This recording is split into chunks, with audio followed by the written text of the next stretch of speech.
Welcome to NASA's coverage of the 2023 annular solar eclipse, live from Kerrville, Texas. I'm Tahira Allen with NASA Communications, and I'm joined today by Dr. Gina DiBraccio, the Deputy Director of our Goddard Space Flight Center's Heliophysics Science Division. Gina, thank you so much for being here with us today. Thanks for having me, Tahira. Happy to be here. I mean, it's a big day for heliophysics, which is the study of the sun. So Gina, I'm dying to know, how are you feeling right now? I'm thrilled. We've been planning this day for such a long time, and I can't believe it's finally here. It's so exciting. And I mean, you couldn't have asked for a better day, folks. It's blue skies. We've got the sun beaming. It's incredible. It's great. And so today's celestial event will be visible for millions in the Western Hemisphere, with 48 contiguous U.S. states and parts of Alaska witnessing at least a partial eclipse. Now, some cities, like Kerrville, Texas, are in what's called the path of annularity for today's events. So, Gina, can you break down what that means and what somebody in this path can expect? Sure, Tahira. So when a solar eclipse happens, the sun, the moon, and the earth are all in line. Now, for an annular eclipse, the moon will be just a little bit further away from the earth than during a total solar eclipse. And that means when the moon crosses in front of the sun, we're left with this ring of fire that we see in the sky. That is going to be incredible to witness in person. And folks, the eclipse has already begun sweeping across the United States. First starting in Oregon at 9:13 a.m. Pacific and ending in Texas at 12:03 Central. From there, it will continue its path through Central and South America. Now, keep an eye on the telescope feed in the box on your screen. We're going to be sharing live views from across the eclipse path throughout today's show. Now, Gina, is there a way to know what kind of viewing experience I can have in my city? Sure. So our viewers can go to go.nasa.gov/Eclipse Explorer, and that will take you to that interactive map that we have, and you can see when and what your viewing experience will be. That is amazing. Thank you so much, Gina. Absolutely. And folks, if you go ahead and look in that feed in your screen, this is a live view of Kerrville, Texas, and you can see the moon is already starting to inch across the sun right now. So again, this is a good time to mention where this eclipse goes today. We go during today's broadcast. So if you're not in the path of annularity and still want to see that ring of fire effect, don't worry. Our friends from Time and Date are bringing us live telescope views from across the path of the annular eclipse, starting first in the United States and then following the action as it sweeps across Central and South America. We have a lot of exciting things planned for you throughout the show. You're going to see what it's like inside a hot air balloon at the world's largest balloon festival. We'll then check in with astronauts aboard the International Space Station. You'll hear from a very special guest about eclipse safety, and then learn all the ways you can participate in next year's total solar eclipse. This is going to be the last time a total solar eclipse passes across the mainland U.S. for 2 decades. Now, you can interact with our experts in today's show by sending in questions using the hashtag AskNASA on social media, or by dropping them directly into the comment stream wherever you're watching. Now, today we are here for an annular solar eclipse. But did you know there is actually a difference between an annular and total solar eclipse? Now, imagine the sun is having a spotlight show in the sky. In a total solar eclipse, the moon moves right in front of the sun and covers it up like a big curtain, making everything dark for a little bit. It's similar to what you would see at dusk or dawn. Now, because the moon is completely blocking the light from the sun, we're able to see the sun's corona during a total solar eclipse. Now, in an annular solar eclipse like today, the moon is going to be a bit too far away to completely cover the sun. So like Gina said, when you look up at the sky, you're going to see the sun with a glowing ring around the moon. Because of this, it is often called a ring of fire effect. And as you can see on your screen right now, it is going to be a really, really cool and unusual sight. Now, a word of caution, though. Because the sun is never completely covered during an annular eclipse, it is important to always wear your eclipse safety glasses anytime you look at the sun. Now, both types of eclipses are amazing shows, just with different perspectives. So today we're going to be bringing you views of the annular eclipse, and you're going to have an opportunity to view a total solar eclipse on April 8th, 2024. Now, Gina, anything you would add to that? Of course, Tahira. So the science with the annular eclipse Yes. and the total solar eclipse, we can do great science, and NASA has a bunch of experiments which you'll hear about later today.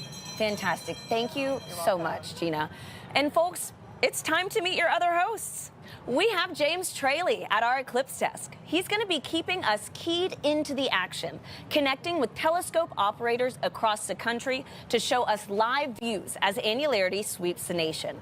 And we also have Joy Ung and Michael Kirk at our Albuquerque desk. They're going to be joined with special guests throughout the show to talk about how important eclipses are to all the science we do at NASA and how you can play a part in the activities leading up to 2024's total solar eclipse. Now we're going to head out to Joy and Michael later, but first, James, how are things looking on your end?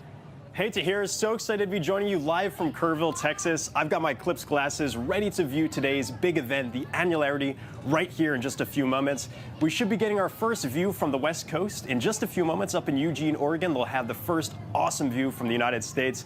And you can track all of today's events using this interactive tool we've developed called our Eclipse Explorer. If you want to play around with this, go to go.nasa.gov/Eclipse Explorer. This is a fantastic tool that allows you to preview exactly what the eclipse is going to look like in your neck of the woods. You can see this path that it's going to be taking all the way down to us in Kerrville, Texas, starting out in the Pacific Northwest. But even if you're outside of that area of influence, say, for example, you're watching today's broadcast live from Milwaukee, you'll get a great view of a partial eclipse. And these little icons that you see here, these little googly eyes, if you will, they're actually clickable. So if I go to Eugene, they're supposed to have peak annularity beginning at around 9:17 a.m. Pacific. If I click on this little googly eye, it'll snap right to that time, and you can preview exactly where it's going to be. So you still have plenty of time to start getting up to speed with exactly what this annular eclipse or partial eclipse is going to look like in your neck of the woods. So I certainly encourage you to play around with this tool. And if we go to our real-time view of it now, you can see that a partial eclipse is already impacting a very large portion of the United States, stretching all the way out to as far as Nashville. And so very excited for our moment in this partially eclipsed sun here in Kerrville, Texas. We're expecting that to begin at around 11:50 a.m. local. I'm going to continue to track the movement of this annular eclipse across the U.S. But for now, back to you, Tahira. Thank you so much, James. So excited to see that first instant of the Ring of Fire effect soon. Now, Gina and I are joined with Leslie Garrison. Hi, Leslie. Who is going to show us how to make a pinhole viewer to observe today's events if you do not have your eclipse glasses. Yes. So, Leslie, I see you've got a few different pre-built pinhole viewers with you right now. Can you first just walk us through how this even works? Yes, absolutely. So, to safely view the sun today, we brought a couple of items. We have a colander, a pinhole, a peg hole, a sheet of cardstock, and a hole punch. And so we're going to use them to simply create what we call a pinhole projector. And so in order to use these or to make these, you need a few items from home, but number one, make sure to never look at the sun directly, but number two, make sure when you are making and creating and using these that the sun is to your back so that the sun's light can cast light through the holes. And you just, what, put it up and have it Yep. Put a shadow on the ground? Absolutely. And so on the paper model, we are going to put a hole here, and the light is going to go directly through it. Peg hole, the colander, and the NASA 3D printed model already has a hole. All you have to do is wait for the eclipse to happen and see the view of the sun on a surface area. That's great. So, Leslie, can you go over those materials just one more time? Absolutely. So at home, you probably already have a colander. This is just a pegboard toy from my son's toy box, and a sheet of cardstock and a hole punch. But NASA has a cool event online. You can see our URL somewhere on our screen, and you can go online and make these items at home to use. So really, you just need something with a hole. You need that something can with a hole. put, yeah. The sun's light can shine through, so on the surface area, and you can see the eclipse on that surface area. Simple, Great. effective. Yeah. Leslie, thank you so much Thank for your you help for having today. me. Leslie. And folks, this is a good time to remind everybody that it is dangerous to look directly at the sun without specialized eye protection for solar viewing during today's events. Now, we have a very special guest that you might recognize popping in to share some important tips to make sure that you stay safe during an annular eclipse. Hi, Eclipse Enthusiast. Lance Bass here, and I want to tell you how to protect those eyes and stay safe during a solar eclipse. During these celestial events, the sun, earth, and moon are in sync creating solar eclipses. During an annular eclipse, it's not the moment for a sun-staring contest. Grab those eclipse glasses and shade your eyes from the ring of fire. What you'll witness is a true cosmic marvel. The moon will move between the sun and the earth, but the moon is a bit too far away from Earth to completely cover the sun. So, when you look up at the sky during this annular eclipse, you'll see the sun creating a glowing ring around the moon. Because the sun is never completely blocked, it is never safe to look directly at an annular eclipse without special eye protection for solar viewing. This I promise you. You should wear eclipse glasses so that you don't say bye to your vision. Seriously. And eclipse glasses are not the same as regular sunglasses. No, they're not. Safe solar viewers are thousands of times darker and will have a specific certification that you should look for right here. Don't be a space cowboy and try to look directly at the sun. If you don't have eclipse glasses, you can use an indirect viewing method, like a pinhole projector. You can make one of these with something as simple as an index card with a hole, or a colander, or even your hands. With the sun at your back, you can safely project an image of the sun through the hole onto a nearby surface like the ground. It's gonna be me who is wearing my eclipse glasses, and so are you.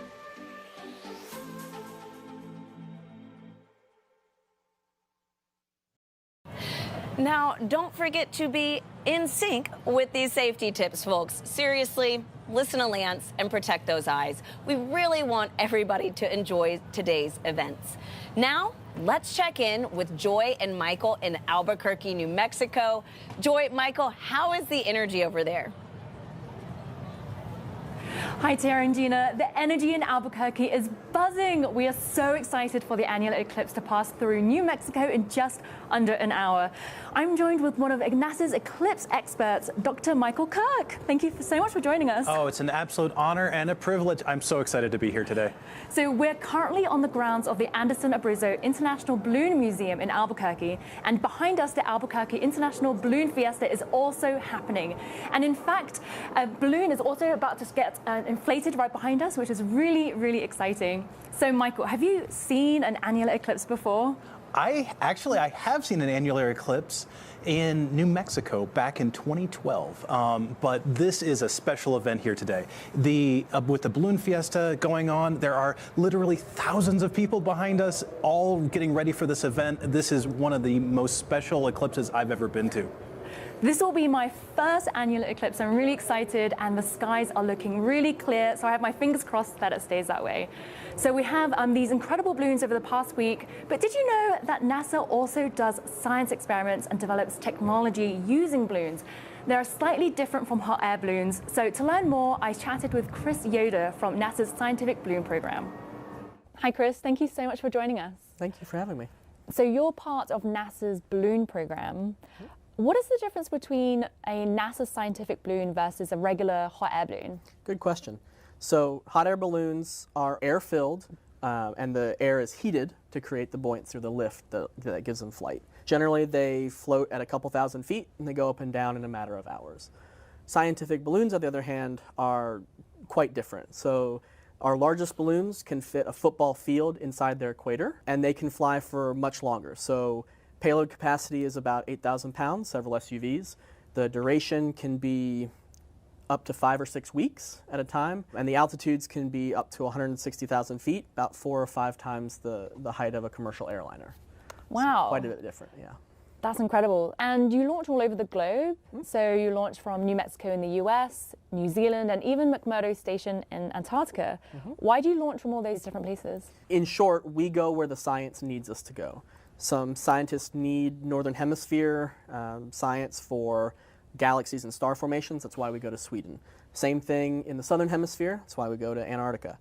Most missions need some kind of trial or test system, so they'll fly from New Mexico to prove their science or even just collect science at a shorter duration. And then for missions that are a little more risky, we'll go out to PMRF in Hawaii. So can you describe to me what launch day is like? It's an incredible feeling, right? So you see the balloon be released, you hear the rustle of the fabric and the rush of the wind as it stands up. You see the balloon be released on the vehicle and ascend, and it just gives you chills every time you watch it. It's a really great feeling. That sounds incredible. So how many of these balloon experiments have been sun-focused or eclipse-focused? So about 8 to 10% of our portfolio is heliophysics missions. One of the ones that stands out in my mind is one I got to see launch in 2019 from New Mexico. It's called the BITSI mission, and it was looking at the corona, or the kind of the outer edge of the sun, and looking at how that behaves under different conditions. That sounds amazing. Thank you so much for joining us. Thanks again for having me. Our balloon program has been around since 1961, so it's no surprise that our balloons are constantly innovating and discovering new science. So let's dive into some of the big science discoveries that have been made with scientific balloons. High above Earth's surface floats a critical tool in NASA's exploration arsenal: scientific balloons. Massive, helium-filled, high-tech balloons lift heavy scientific experiments into near space to get a clear view of our planet and the cosmos. Launched around the globe, these unique NASA missions provide a fast and cost-effective alternative to rockets to study Earth, our solar system, and beyond. Balloon science has led to many important discoveries. For example, astrophysicist John Mather studied heat from the early universe using balloons, which later contributed to his Nobel Prize-winning work confirming the Big Bang theory of an expanding universe. A special type of high-altitude balloon can carry telescopes above the clouds for extended periods of time to study the dark matter in distant galaxy clusters. One of these superpressure balloons, called SuperBit, captured the Tarantula Nebula 160,000 light-years away. This winter, crews in Antarctica are preparing to launch the Gusto mission. Its infrared telescope will examine the complete life cycle of a star. NASA's scientific balloon program, guiding a path to discovery above and beyond.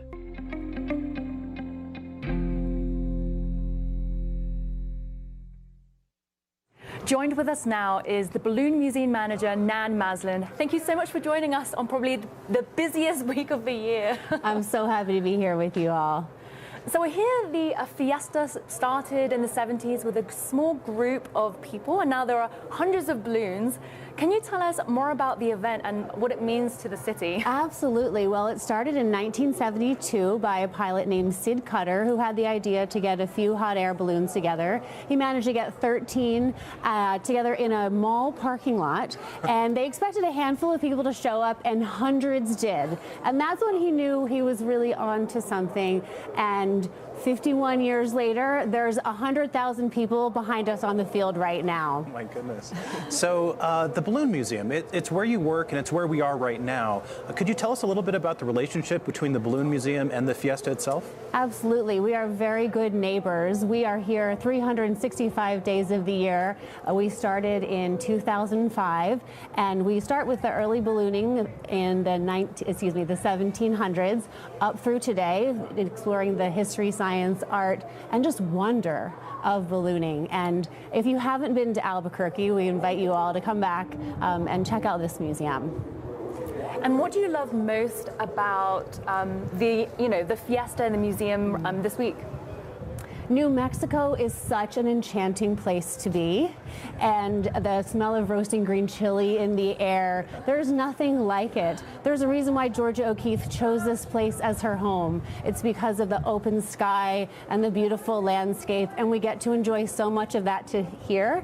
And when you think about it, there's like a spotlight shining on Albuquerque, and I think it's probably the best place in the whole wide world to be right now. Today, Balloon Fiesta and an annular eclipse. I can't imagine anything better.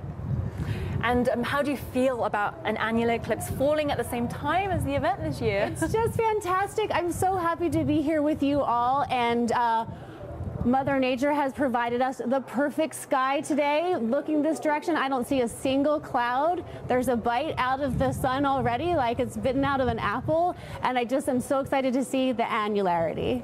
Amazing. Thank you so much for being with us today. Thanks. I'm really excited to enjoy the annular eclipse together. Me too. So next, we are honored to hear from NASA Administrator Bill Nelson. Hey everybody, we're so excited that you're joining us today for this solar eclipse. It's when the moon passes between the Earth and the sun. It's a big day for NASA scientists because eclipses present unique opportunities to study the sun. And what we learn from these eclipses along with our heliophysics research, has incredible benefits for our human exploration. The sun is a powerful, hot, glowing ball of hydrogen and helium, and it actually holds together the entire solar system. Without its energy, we couldn't exist here on Earth. Just think, it influences everything. What we do on Earth, growing crops, our economics. It even affects our physical, mental, and emotional well-being. We see its influences reflected throughout our culture as well, in art, music, religion, sports. And when you look up today with your eclipse glasses, I hope you're going to remember all the ways that the sun impacts us. NASA will never stop studying our closest star for the benefit of all of us, terrestrial beings here on planet Earth. Thank you, Administrator Nelson. So, Michael, we've been getting a lot of questions on social media. Shall we dive in? Yeah, let's do it. Okay. So, I have a question here from Priyesh Patel on YouTube, and they ask, do events like eclipses occur in a similar pattern geographically? Oh, absolutely. Geographically, we get the same sort of shape of an eclipse that will move slightly northward in its progression. So this is called the Saros cycle. And every 18 years or so, there's a repeated pattern of an eclipse, and the pattern itself repeats a little bit further north each time. And so we get these overlapping patterns that are exactly the same over time. Amazing. I didn't know that. Yeah. That's really surprising.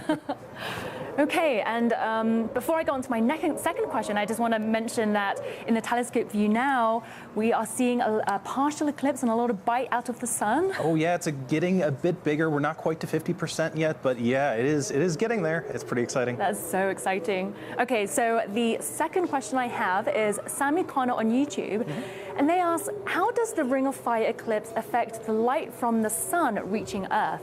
Ooh, that's a fantastic question, because this has something to do with the science that we can do with eclipses as well. So as the sun gets blocked by the moon progressively, there are parts of the sun, active regions specifically, that will be blocked, and the light from the active regions won't be able to hit the Earth's atmosphere. So we can actually study the effects. We can actually study these effects. We'll hear a little bit more about this later in the program. Amazing. Okay, so a third question is, one of our viewers on YouTube asks, how do eclipse glasses work? Ooh, that's a great question. So these things. Yeah, we have eclipse glasses. Okay, so you see the lenses right here. This is a mylar film, and the coating on it blocks over 99% of the white light that comes here. Not only that, but it also blocks infrared and ultraviolet light, so it keeps your entire eye safe. So it's really that coating that keeps us safe from the powerful sun's light. I'm glad. Yeah, me too. Thank you so much, Michael. Of course. So remember, wherever you're watching in the show, ask a question in the comments below using the hashtag AskNASA, and we'll be answering more later today. So now let's head back to Tahira and Gina in Kerrville, Texas. Thank you, Joy and Michael. The weather looks great in Albuquerque, New Mexico. It does, yeah. So, folks, if you're just joining us, we're following the 2023 annular solar eclipse as it sweeps across the Americas. Now, coming up soon, James at our eclipse desk will be plugging us into our very first views of annularity taking place in Eugene, Oregon. Now, Gina, as we anticipate this beginning first moment, can you walk us through what exactly is happening when an annularity takes place? Sure. So when the annularity is taking place, that's when the moon is going to be in front of the sun. Now, for the annular eclipse, it's not going to completely block the sun, so we'll have that ring of fire that we get to see in the sky. And if you take a look at that live feed from the telescope that we're seeing right now in Kerrville, we already have a bite taken out of the sun from our perspective as well. Wow, and so that's just going to pass directly over, but not fully cover it. Exactly. We'll still have that ring peeking out. Beautiful. And I mean, we're seeing something, but will anything else happen? Like, will we feel anything? Yeah, so that's the fun thing about these solar eclipses is the fact that there will be environmental changes. So we'll feel that temperature drop, maybe a change in humidity and wind as well, but also nature will respond. So check out, how it feels around you. The birds will nest and go back to their trees. The crickets will come out, starting to chirp. It'll feel kind of dramatic when this happens too. Can't wait to feel that with you today. And folks, great. I mean, it's not just us here on Earth plugged into today's action. Emily Ferfaro with NASA Communications had a chance to chat with 2 astronauts aboard the International Space Station to learn more about the sun from their unique perspective off our planet.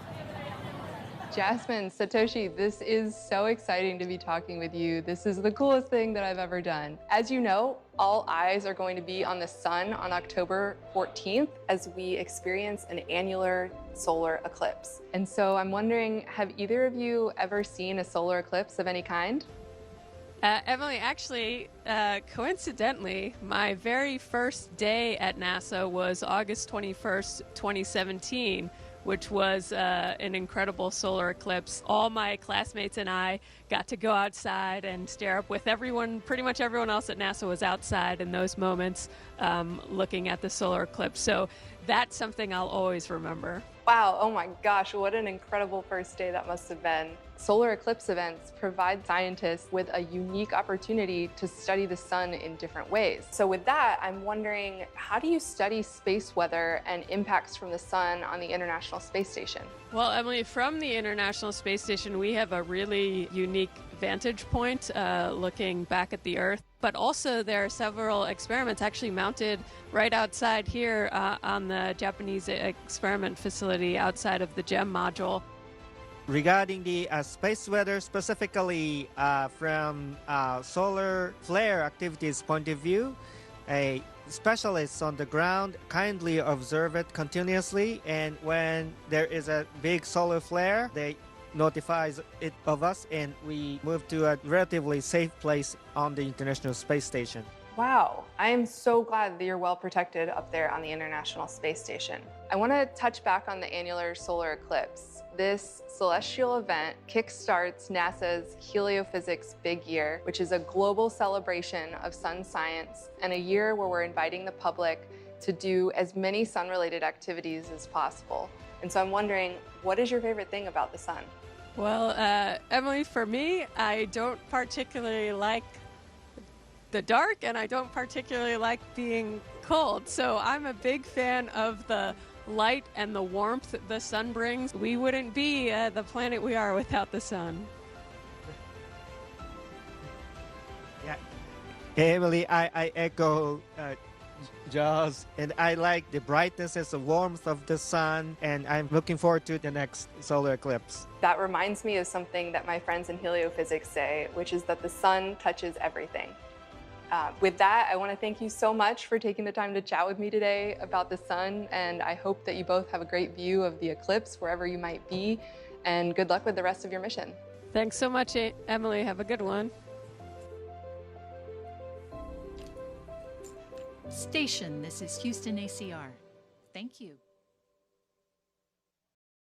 I mean, how cool is that? Can you imagine seeing the shadow of an eclipse on Earth from space? It would just have to be incredible. Now, folks, the crowd is growing here in Kerrville, Texas, as we inch closer to our moment to witness that Ring of Fire effect in person. Now, it's a good time to check in with James at our Eclipse desk.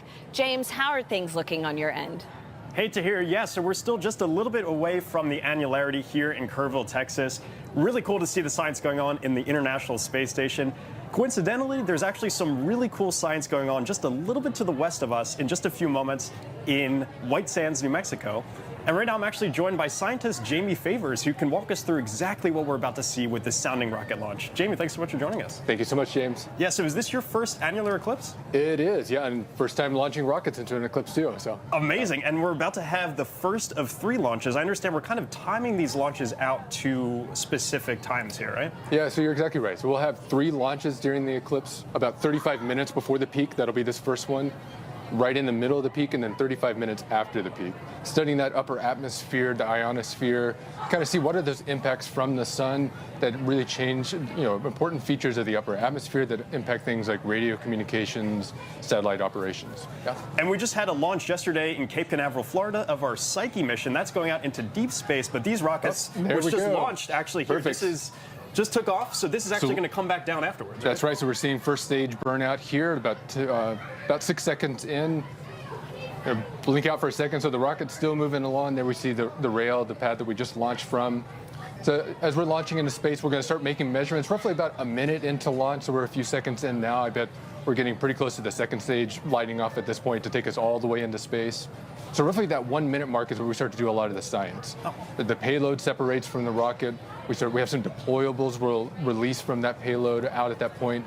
We'll start moving that payload around in space so that it's starting to make good measurements. We have these booms or arms that come off of the payload, start making different measurements there of like magnetic structures, electric structures in the upper atmosphere, as well as temperature and density. You know, one way to kind of think about this, what the shadow of the eclipse is doing in that upper atmosphere is it's creating these waves as all those temperature and density changes are occurring. So kind of think about it in the way of like a boat moving through the water. Yeah. We've all seen a boat move and you see the waves propagating out from it or moving away from the boat. That same thing is happening here with the eclipse and that shadow.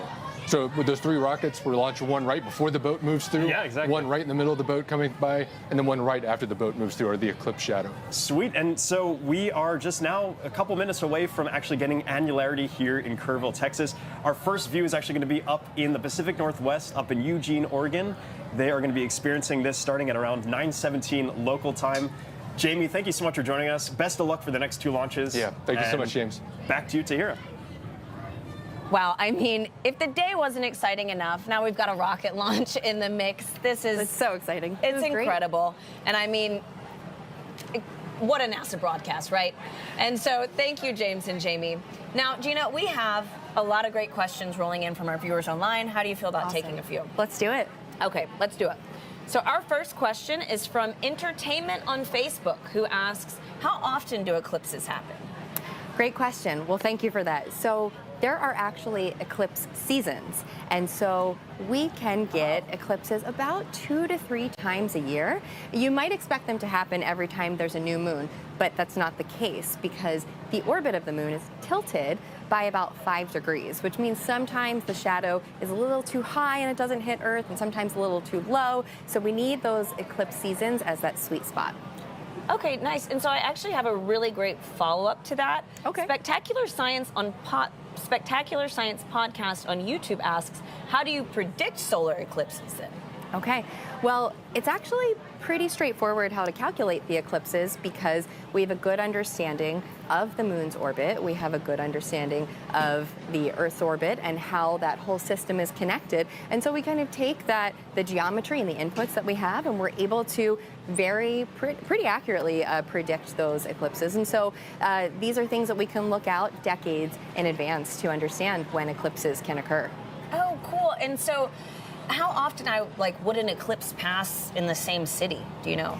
Well, so for total solar eclipses, it's very unique for an eclipse to pass more than, it's about once every 375 years that a location can experience it. So it's pretty hard to be in the same spot to see a total solar eclipse more than once. Awesome. Yeah. So we have a user on X who asks, will the International Space Station photobomb the eclipse? That would look very cool.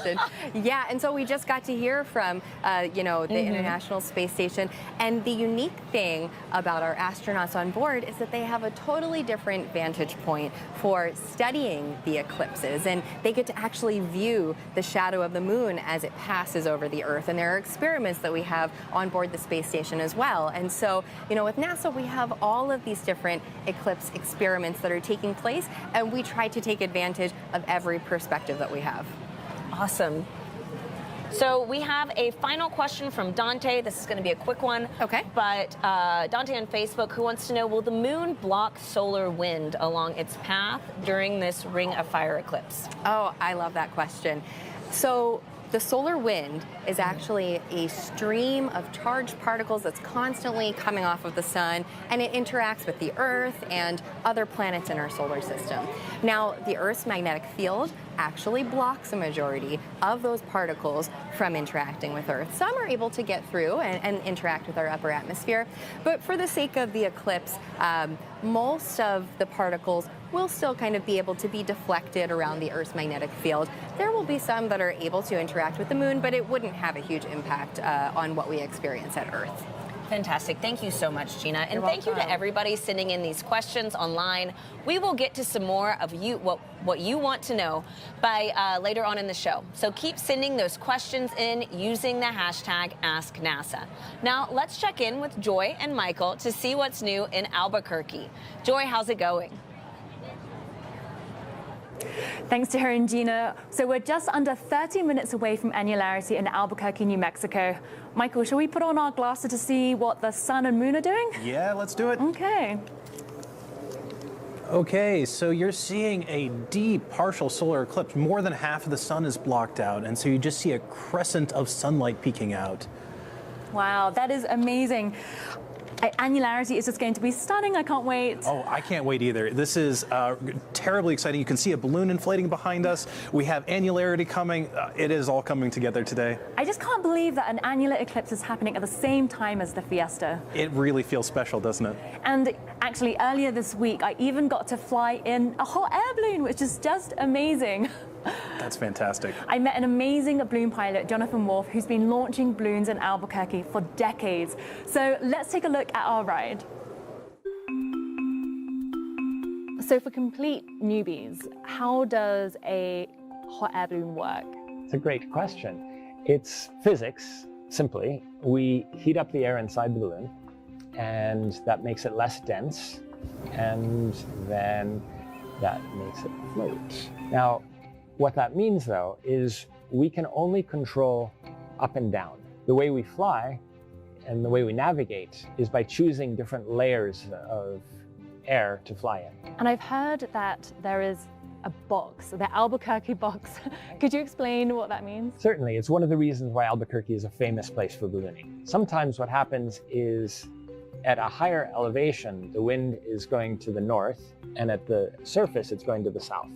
That's what we call the Albuquerque box. Sometimes the box works out such that you can fly to the south and go up, fly to the north, and then come down and fly back south and land right where you took off, which is an extraordinary and wonderful accomplishment. It's super fun when you can do that. So for someone who's never been in a balloon, what is it like? It's unlike any other form of flying. In a balloon, you're actually outside, right? You're standing in a little basket, and there's no windows. You're just out there in the air, and it's just science, right? It's buoyancy, like I said, it's applied physics, but it feels like magic. It's a ballooner eclipse. Oh yeah! I love that. It's very calm. There's no movement, no wind. When you're moving with the wind, so you're at equilibrium. It feels very calm and peaceful. At the same time, it's really exciting and it's intense. So it's this wonderful combination of intensity and mellow, serene, tranquil beauty, absorbing nature. You can never experience that in any other form of flight. Wow, that brings back great memories. And if you can hear the wind behind us, they're actually inflating the balloon I rode in just behind us, which is so cool. So was that your first balloon ride? It was my first balloon ride, yes. Oh my goodness, how did it go? I remember taking one about 20 years ago and it was fantastic. What was your experience? The most surprising thing is that when you're up there, you don't feel any wind against you because you're actually moving with the wind, so it feels completely calm. Oh, that's fantastic. So would you do it again? I found it terribly relaxing. 100%, yes.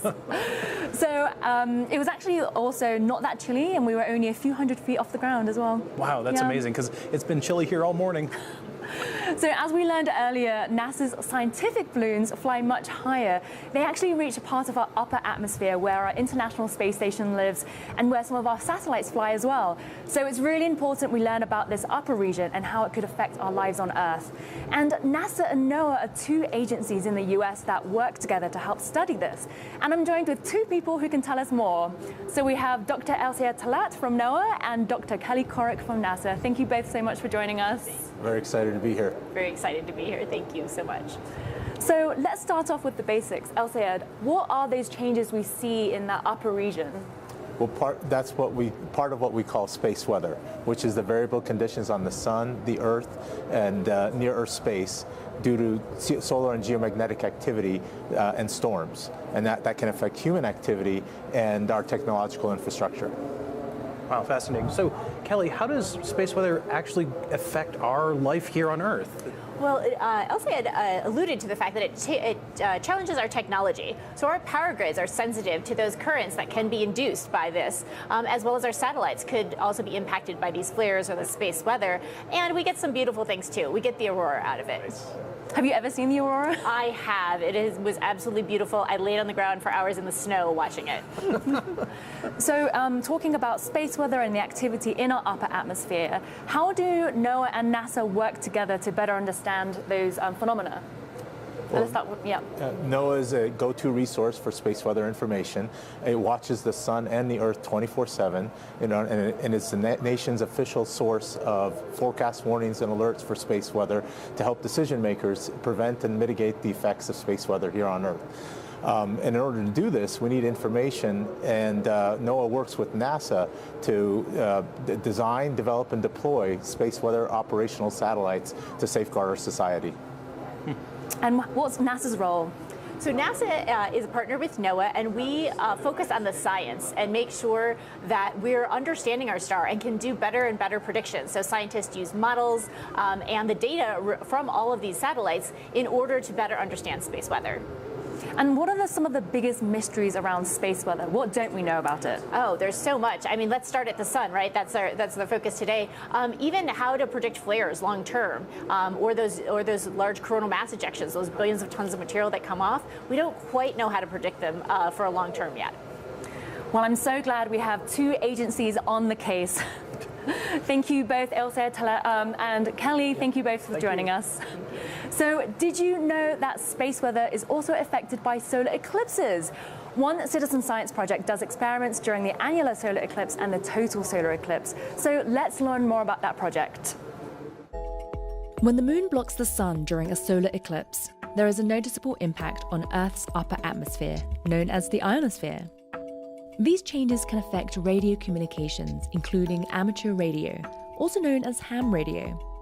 Ham radio is a way you can talk to people all around the world. You set up a radio and antenna.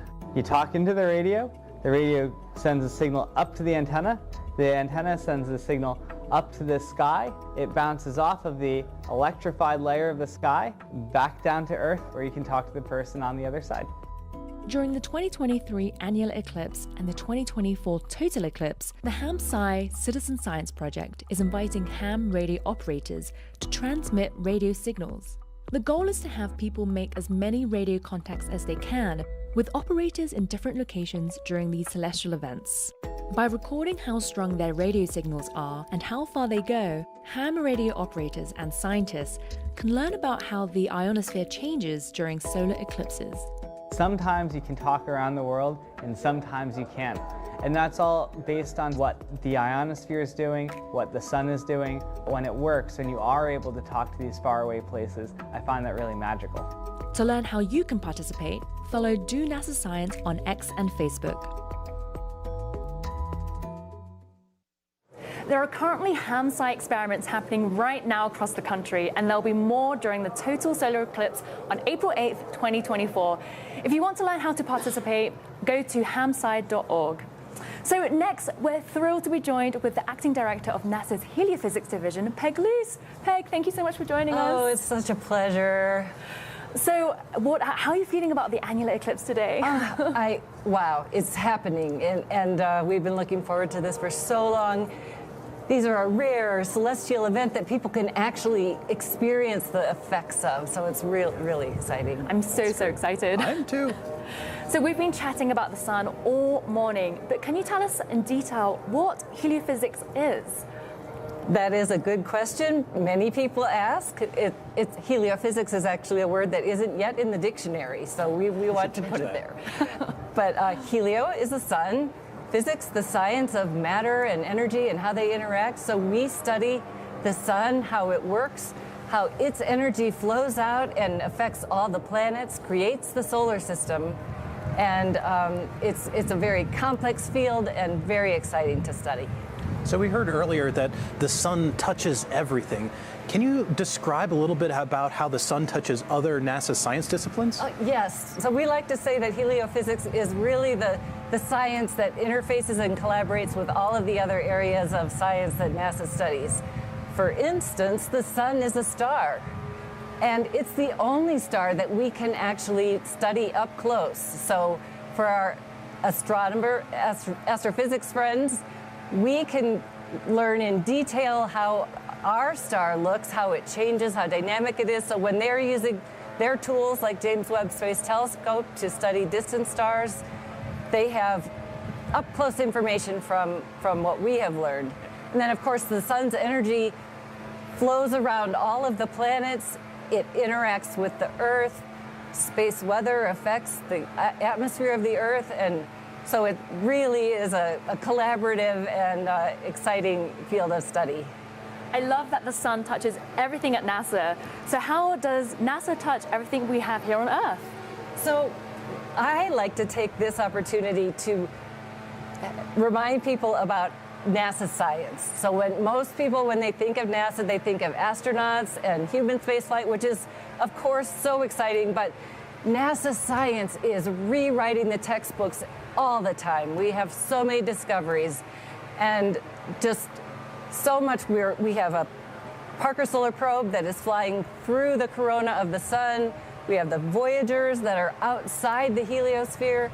We have so much to learn that I could never even begin to talk about it, but I want to invite people to go to NASA at Home and check it out. You'll get just a little bit of more information about all that NASA science does. It's an exciting time for NASA science. It really is. Yes. Thank you so much, Peg. Thank you. So now let's head back to the eclipse desk in Kerrville, Texas, where they're about to start tracking the start of the annular eclipse across the United States. Thank you, Joy, Michael, and Peg. And Joy, you are absolutely right.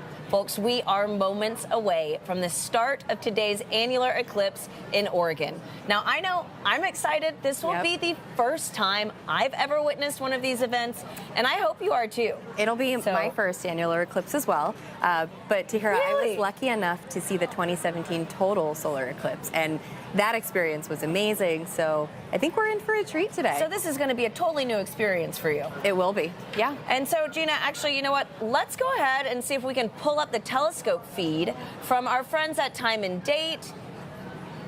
Wow. Look at that. San Diego. Oh, San Diego. We've got a live view of San Diego, California right now.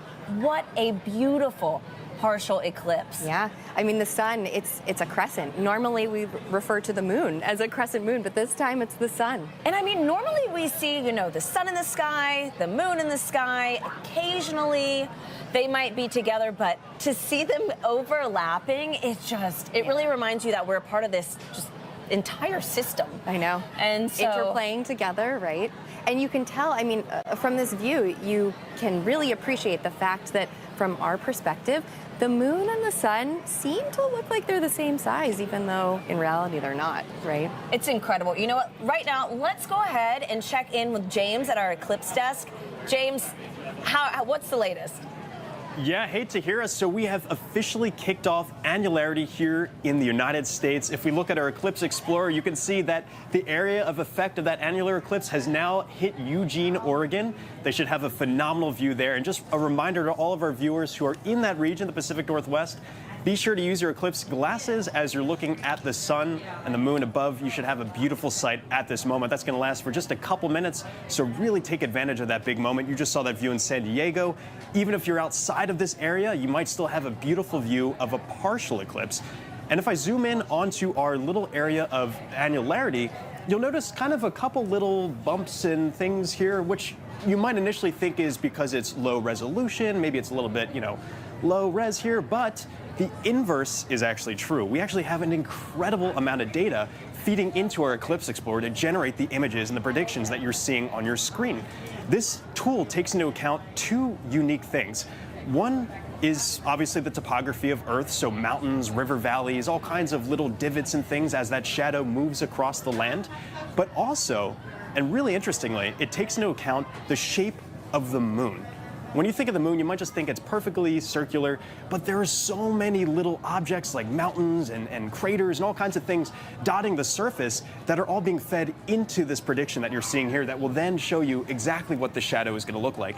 You won't really be able to see this difference from the ground, but if you're up in space looking down at this, you'll actually be able to see that area kind of ripple almost as it's moving across the terrain. So definitely I encourage you to check out this tool. It's a really phenomenal one that's really just using so much data to feed into this. And again, even if you're outside of this area, I encourage you to use our tool to kind of predict what you're going to see. So if I scroll all the way over to the East Coast and I zoom all the way out here, you can just see just how large this area of partial eclipse is. This kind of outer circle that you see here is areas that might be having a partial eclipse. So if I click on, for example, Philadelphia, I know quite a few people watching there. It looks like it might be a little bit rainy, but if the sky clears up for you, you'll have a peak coverage for your partial eclipse at around 1:21 local time. So still plenty of time for you to get your glasses ready in order, get your pinhole projectors created. You had that instructions earlier in the broadcast, and really just take advantage of this incredible celestial moment. These don't really happen very often, so it's a really unique experience to be able to witness this live from here in Kerrville, Texas. Just a few moments, we'll actually be able to have that view from right here. I can hear the crowd already kind of buzzing. People have all their glasses ready to go, already kind of looking up and observing that partial eclipse. You just saw the coverage in San Diego. This is really sweeping across such a big area of the United States, and it's going to continue to move closer and closer and closer to us. You can see already since I've just started this conversation here, we've already moved away from Eugene, so they are no longer in annularity, and this is continuing to move into parts of Nevada. This will then continue to track further southeast to our friends out in Albuquerque at the Balloon Festival. They'll have a phenomenal view there, intermixed with the balloons and everything. It'll look awesome. And you're also seeing right now our live view of Kerrville, Texas. You can see we're already in pretty good coverage here with the partial eclipse. If I click on Kerrville on our interactive map, you can see that we're expecting our peak coverage of the annularity to begin at 11:50. And I'll remind you again, if you're using our interactive tool, these are all clickable too. So if you wanted to click onto those and to see exactly what time and exactly what it's going to look like, actually, this is a prediction of what it's going to look like in your neck of the woods. And so actually, the path you're seeing this moon taking is the exact path it's going to look like the moon's taking in real life for you. So that little googly eye is showing that directionality. So for us, the moon has already entered in from kind of above the sun here. It's going to continue tracking down, eventually giving us that incredible ring of fire effect. I can't wait to see this live. This will be the first time for me ever seeing an annularity live. I'm super excited. So the hit is coming up again in Albuquerque, New Mexico. In just a little bit, they'll get a phenomenal view there. Keep tracking it. But for now, back to you, Tahira. Incredible, James. And I mean, I think earlier you said buzzing. Like, Gina, it feels like the town is coming alive. It is. It's starting to get a little colder here. I know, I'm kind of chilly. And so, I mean, looking around, you can just see people are kind of lounging back with their safety eclipse glasses and just taking it all in and getting excited for this. And not only will Kerrville see today's annular eclipse, they're also positioned to see the total solar eclipse next year, right? Like, how awesome is that? And so, folks, let's take a look at how the city has been preparing in the lead up to these special events. Kerrville is the eclipse capital of the state of Texas. It is known as being the capital of the Texas Hill Country. It's the epitome of Texas. Ranches, deer, beautiful streams like the Guadalupe here. Kerrville is very welcoming. It's a wonderful community. Tight-knit, small. It has about 25,000 people. Kerrville is blessed to be in that special square. Not only are we going to witness the annular eclipse in 2023, we're also going to witness the total solar eclipse in 2024. We're talking about crossroads, you know, we get it twice. Two eclipses is coming right here, right where I stand. Well, it's statistically extraordinary. We get two in less than 6 months. Everybody's excited about it. City council, county commissioners, everybody's working diligently to be able to provide safe opportunity for the influx of people. This will be the biggest event in the history of the city, and that's why the city is preparing. We're preparing to make the event enjoyable for everybody who wants to see this tremendous natural phenomena. I think that Kerrville has done an awesome job of preparing, way in advance. It's getting that message out to people to make sure that they're taken care of personally, but then there's the science part of it, letting them know what is an eclipse. And I'm just having a great time going out and talking to civic organizations and clubs and to talk about eclipses. So this will be my 4th and 5th solar eclipses. I've seen total eclipse in Nebraska. I drove 1,200 miles for a little over 2 minutes, and it was well worth it. And just couldn't believe the experience of the eclipse. I mean, it literally gives me goosebumps every time I talk about it. It's a visceral, emotional experience that is just, you have to experience it to understand. I thought I knew what it would be like, but I gasped at the sheer wonder. It's going to be a, you're going to hear that intake of air and awe. It was the most beautiful natural thing I've ever seen. So to have an eclipse basically in my backyard is just, it's indescribable. As you can see, the town is alive, preparing for these spectacular moments.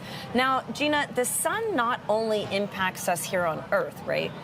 That's right, Tahira. So the sun impacts our entire solar system. And in fact, when we explore with NASA, that's something that we have to take into consideration. So I'm glad you said exploring, because I actually just recently learned that the sun even impacts human exploration in the solar system, which I thought was really cool. So let's take a second and see how studying heliophysics is actually helping us prepare for sending humans to the moon and Mars under our Artemis program. NASA has studied the sun and its influence throughout our solar system for decades. The Artemis program will provide a better understanding of solar activity through 2 new missions. Hermes is an instrument package that will monitor space weather from the moon and be placed on NASA's Gateway, an orbital outpost being built for lunar operations and eventually Mars exploration. The dual spacecraft Escapade mission will examine the effects of solar wind on the red planet's atmosphere. Heliophysicists at NASA are working to protect astronauts who will travel to the moon and to Mars by increasing our understanding of the space environment through which they must travel. With safety ever at the forefront, the agency is using spacecraft observations and simulations to better understand space weather. That's a look at your Artemis Moon Minute. Folks, I've learned that it is almost time for Annularity to make its move into Albuquerque, New Mexico. We've got Joy standing by at our other desk, who is going to tell us about an upcoming NASA mission and show us live views from this solar eclipse. Joy, Michael, on a scale of 1 to 10, how excited are you right now? I think I'm about a 20 right now. What about you, Michael? Oh, I am so excited. You can see the light changing. It's getting a little bit chilly. I am so excited. I cannot wait. Yeah. So now we're joined with NASA scientist Dr. Nikki Weil, who's going to tell us about a new sun mission. Firstly, Nikki, how are you feeling today? It is so amazing to be here. I'm so excited to be able to be a part of this festival and witness the annular eclipse. So Nikki, what is the PUNCH mission and what does it stand for? So PUNCH is a NASA Small Explorer. It stands for Polarimeter to Unify the Corona and Heliosphere. So the corona is the outermost atmosphere of the sun. It's the part of the sun that you get to see during a total solar eclipse when the moon totally blocks out the main body of the sun. And then the heliosphere is the bubble carved out by the sun as that corona turns into a solar wind and fills our solar system. So I know that PUNCH has a big outreach effort as well, especially looking at humanity's interaction with the sun and observing the sun. Can you tell us a little bit more about that? Yeah, humanity has been studying the sun and the moon and those different cycles for millennia. And one place where there's a lot of evidence of that studying of the sun is over in Chaco Canyon here in New Mexico. And actually our PUNCH outreach team, some of our PUNCH outreach team is over there in Chaco right now, where there's just so much evidence of ancient and modern sun watching. The ancient sun watching there evidence is on the rock of the sun, there's this petroglyph of what we think might be the 1097 total solar eclipse that actually went right over Chaco Canyon on a path similar to the annular eclipse today. And then, of course, the modern sun watching is what we're all doing here today, and of course our Native American partners on the PUNCH outreach effort that still honor some of their traditional sun watching efforts, and then of course our NASA missions like PUNCH and Parker Solar Probe. That's amazing. And you mentioned Punch shows and studies the sun's atmosphere, the corona. Why do we need to study the sun's atmosphere? The corona is amazing because it is hundreds of times hotter than the photosphere below it, the surface of the sun, the part that we should never look directly at. So that's amazing. That's like if you walked away from a fireplace and it got hundreds of times hotter. Now, we know it has to do with the magnetic fields rooted down in the sun, but we don't know exactly how that energy gets into the corona. So that's one of the things we're really interested in studying. Right, so we're looking at a live shot on camera of this eclipse. We're getting really close to annularity. So what are you looking forward to as a scientist when you think about eclipses and especially with the new mission coming up? Punch is going to be so amazing because it's going to take images of the corona and that plasma as it fills the solar system in regular white light, like we could see it with our eye if our eye were sensitive enough and if the moon always blocked out the main body of the sun. But it doesn't, and that's why we need NASA missions like Punch to do that for us.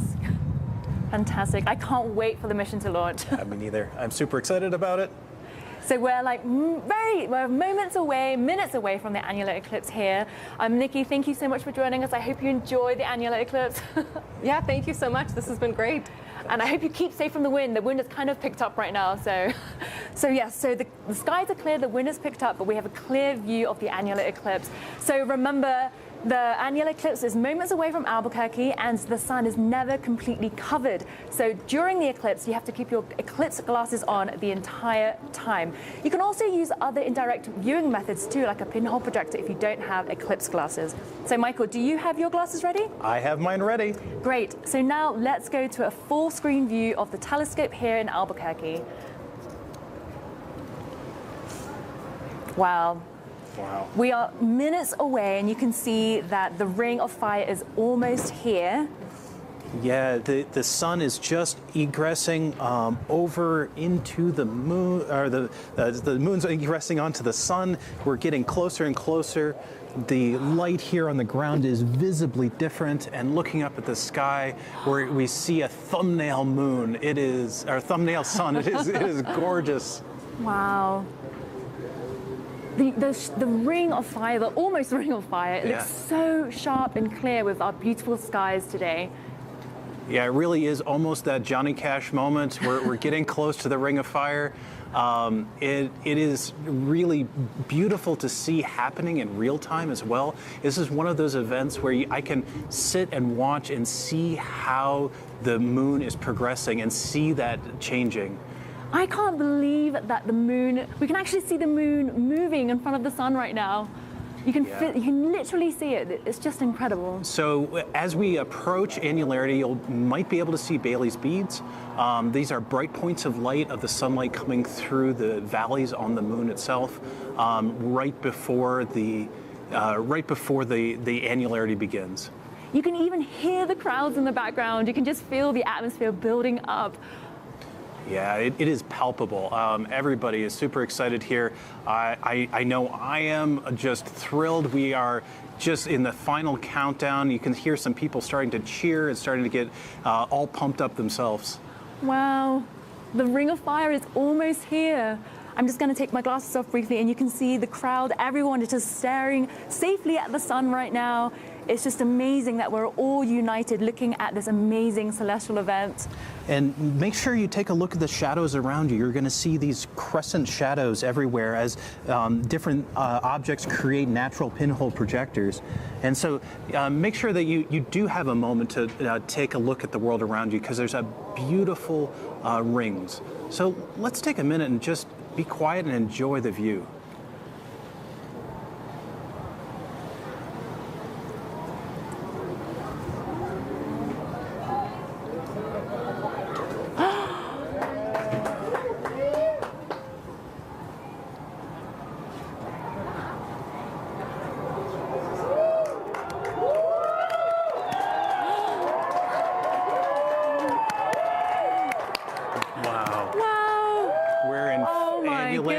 It is a gorgeous sight to behold. Everyone is cheering. This is so amazing.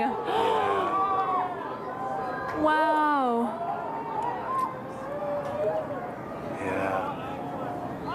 This is amazing. You can hear people screaming in the background. People are so excited. And take off your eclipse glasses safely, of course, and make sure you look at the shadows around you, look at how the environment has changed, and just make note of this entire event.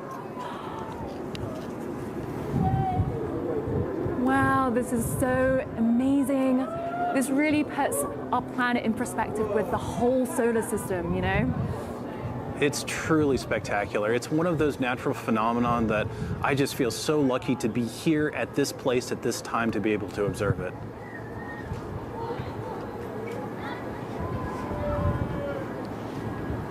Wow, I'm just looking at a tiny pinhole below and I see a little ring, like a little spotlight.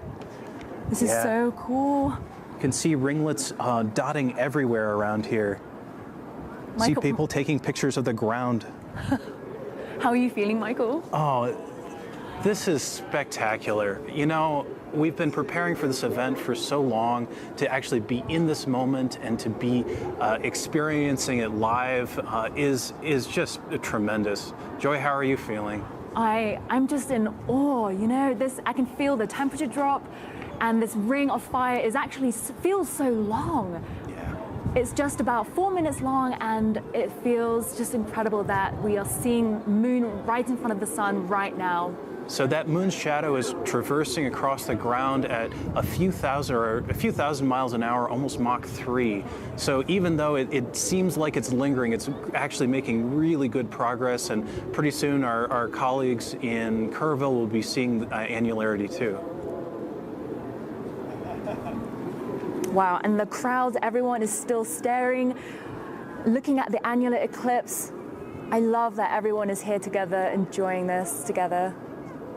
Wow. Yeah, you can almost hear a little bit of an awe and reverence among the crowd. Initially, there was a bit of cheering, and then everything got a little bit quieter as people took in the sight. I think that, you know, as people experience this event, it strikes both, you know, personal but also communal, and it's a really beautiful, beautiful event to see.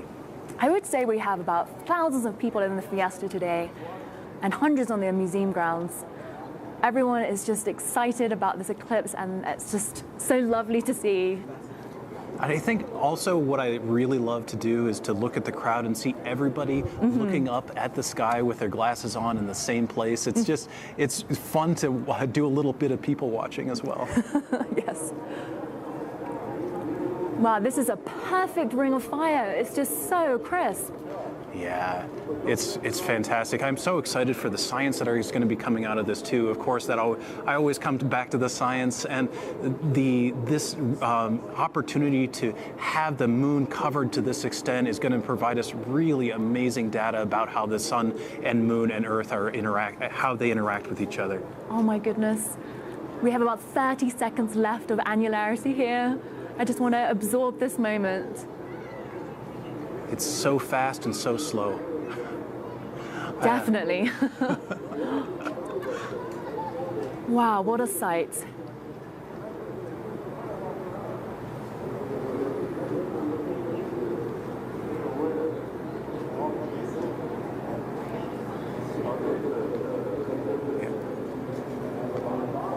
Sometimes you just have to take a moment to take it in.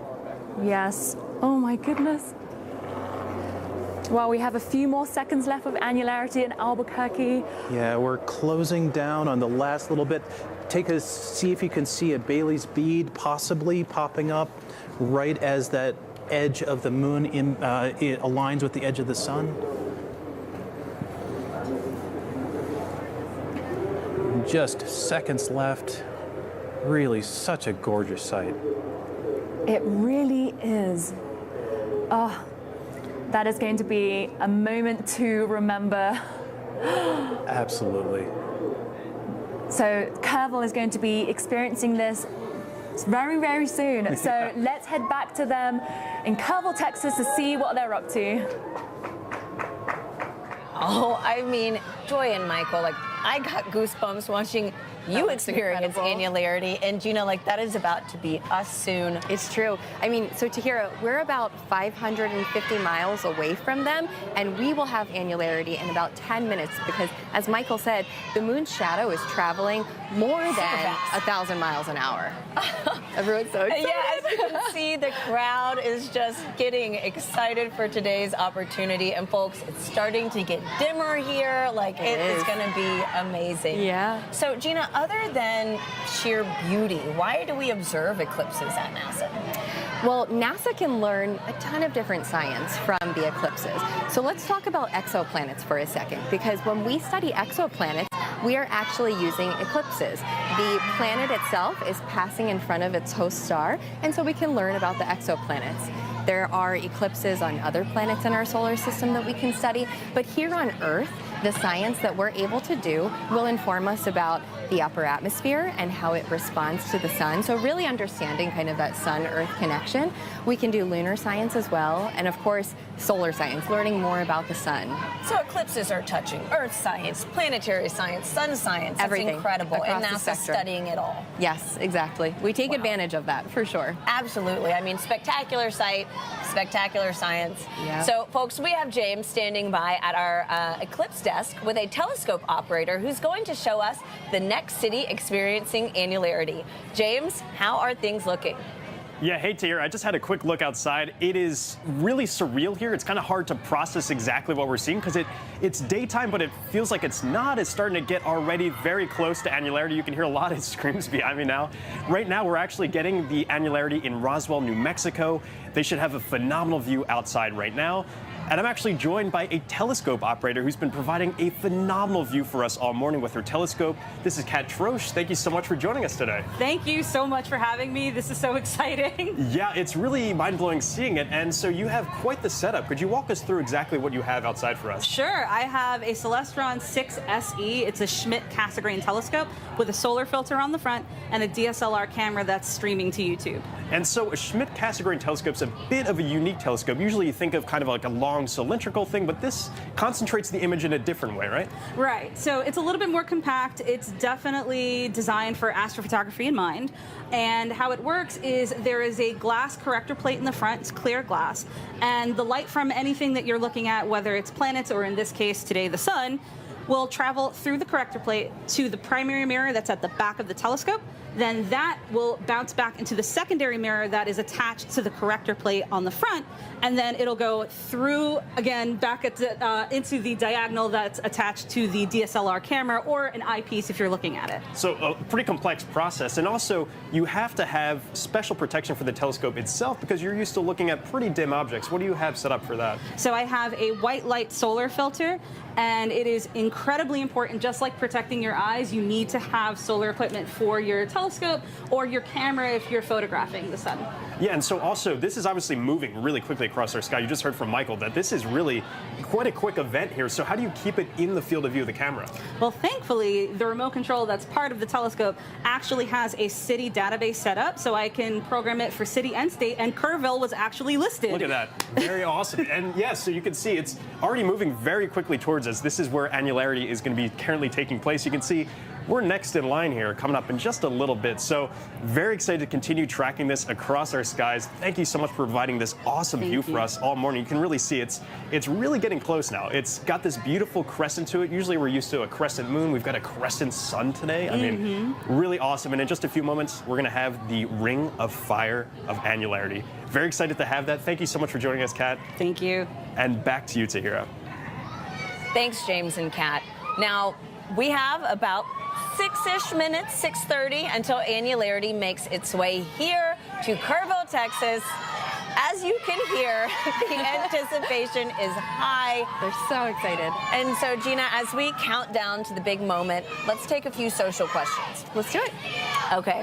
So we have something to see here on X, who asks, am I seeing a couple of sunspots on the telescope feed? Yes, so you are seeing some sunspots. As I look at the live feed, maybe not so much right now because the moon is blocking most of the sun, but when the moon wasn't covering as much of the sun, you could see some darker spots, some black spots here and there, and those in fact are sunspots, which are areas of really intense magnetic fields, and the surface of the sun is actually cooler, which is why they appear darker than the rest rest of the bright sun that we see. Now, we heard a little bit about space weather and some of that solar activity that's coming towards Earth during, some of the sun's activity. And basically, these sunspots are where that activity can come from. And right now, the sun is in the part of its solar cycle where more of those sunspots start to appear. So the sun goes through an 11-year cycle, where it becomes active and then where it becomes less active. And right now, we're inching towards what we call that solar maximum. And so more and more of those sunspots appear, and that's what we're seeing today. That is incredible. And I mean, again, talk about activity. Gina, this crowd right now, like, folks, if you could see it, I don't know if you exactly. There you go. We have folks looking up already with the eclipse glasses on. You see the live telescope feed in your on the screen right now. We are moments away. What I think is super cool, we've even got some folks out here with their own telescopes and cameras to really capture this spectacular event. Yeah. And so, again, it looks like we've got about 4 minutes. The crowd is growing, and I'm interested to see how everything kind of calms down too. So we'll see. Gina, I have another question. This is from Baron on YouTube, who asks, does a solar eclipse have a material impact on the atmosphere? Oh, I love this question, because with the eclipse, we really are trying to understand the sun-Earth connection. And so you can almost think of the eclipse as a controlled experiment. Basically, the fact that we often, experience changes in our atmosphere during the nighttime, but the eclipse is almost able to turn off and on the sun. So even right now, we were blasted with the sun earlier, and now it's just chilly. like it's darker. Yeah. And so it's the upper atmosphere that we're really interested in understanding. And the energy and the radiation from the sun creates what we call the ionosphere, this upper part of the atmosphere that's filled with charged particles. And so when the sun's radiation is not hitting the atmosphere, that ionosphere, it changes in its density, its temperature, and we're really trying to understand those changes. And the eclipse gives us that opportunity to really turn the sun on and off, which we can't do it's like in a little any other experiment circumstance. that honestly all of us also get to be a part of. Right? So that's really cool. It is. Thanks, Gina. So our next question is from Hunter on YouTube, who asks, does the solar eclipse affect the moon when it happens at night? Okay, great question, Hunter. So today, as we're experiencing a solar eclipse, that means that the moon is between the sun and the Earth. Now, the lunar eclipse that can take place is when the moon is actually on the other side of the Earth. And so today we're experiencing that solar eclipse, and we see that the moon is very dark. And it looks like, too, we're getting a live feed. Looking at that feed. All of another annularity taking place right now. Odessa, Texas. Wow. Oh, there we go. It's cool to see this comparison right now. What is that? What's on the side of the screen? Like we might have some solar activity. Is that a Bailey's bead? Yep. Or solar activity? Wow. Wow. That's incredible. It is leaving Odessa right now and heading It's coming our way. Us, you Gina. can see oh my goodness. in the other live feed that we just have that teeny tiny sliver of the sun left peeking out. Wow. We've got about 2 minutes here, folks. As you can hear, the crowd is chanting and counting down until our moment right now. Oh, that is beautiful. It's coming in so quickly, too. And you can I'm going to grab those glasses so that I have them.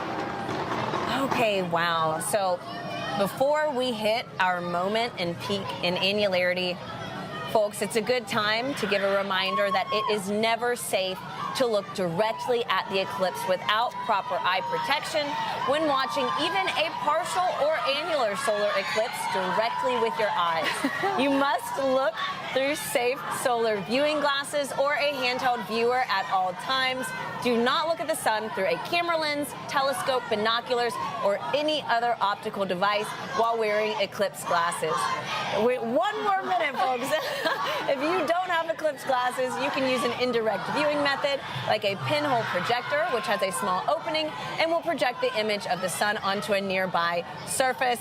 You just heard it. We are under a minute away from the annular eclipse making its way across our area into Kerrville, Texas.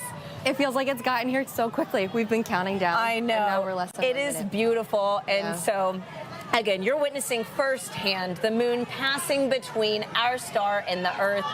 And we're taking this full screen right now. Gina, let's take this opportunity and get a closer look. All right. Oh my gosh, And looking around, I mean, everything is so dim. Oh, wow. Oh my God. Wow, you know, like, why am I emotional right now? Oh, there we go.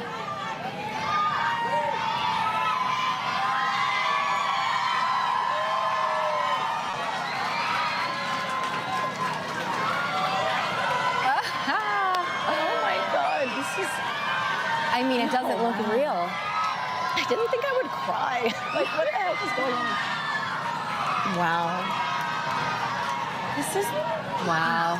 It looks great. I mean, you can just see, it looks like a perfect circle of the sun peeking out. It really is that ring of fire that we have here. Wow. Gina, I thought I'd have goosebumps, but I'm like literally shaking. This is crazy. I know. I know. I agree. So, I mean, this And is I'm your just- first annular eclipse. I mean, was it what you expected? It is to hear. I mean, we've seen all of the photos from previous annular eclipses, but just as I look again, I mean, it's incredible how the moon and the sun are able to line up like this. And again, I mean, the moon is way smaller than the sun, but right now it's really giving it a run for its money. It is. Yeah. Why is that? Well, so a little fun fact about our moon that's pretty incredible. It's 400 times smaller than the sun, but it's also 400 times closer to the Earth. No and way, that 400 and 400 is the 400? magic number here. Yeah, the fact that 400 and 400, that means in the sky, the moon and the sun appear to be the same size. And that is unique to us on Earth. No other planet in our solar system has that ratio that makes it so special. So you're saying that if we viewed an eclipse on another planet, it wouldn't look like this? It wouldn't. I mean, I'm sure it would be great to see, but it would not look as spectacular as this. Wow, okay, I'm gonna turn behind me really fast. Yeah, looking around. And you can just see everything. The shadows are a little bit different. It's dim. You get this hazy feeling, but the sky is still blue. That's what's strange about it. Oh, it's so sweet. We've got parents like holding little eclipse glasses on their kids to look up. This is just, it's really amazing how just like, I don't know, a natural phenomenon can really make the world pause for a second. Great. Wow. You heard the cheering, and now it's quiet again as people are just looking. And so for us, this is going to last about 4 minutes until it crosses, right? That's right. And why is that? Is that the same in every city, or? Yeah, so there's actually the length of the maximum eclipse can change based on several factors. I mean, each eclipse is unique, and so one thing has to do with where in the moon's orbit the moon is, because the moon's orbit isn't circular, so it will go faster and slower at different parts, and that will make the shadow travel at different speeds. Also, where the shadow is landing on Earth will have an impact, because if you're at the equator, you're going to be rotating much faster than if you were at the poles, and so for that fact, it changes the length of that maximum eclipse too. And that's true not just for annular eclipses, but for the partial eclipses, for the totality, for total solar eclipses as well. And I imagine, you know, our folks at home getting some of those partial eclipses are also having a great experience too. Wow. I don't know what I expected, but it wasn't this. Like, this is incredible.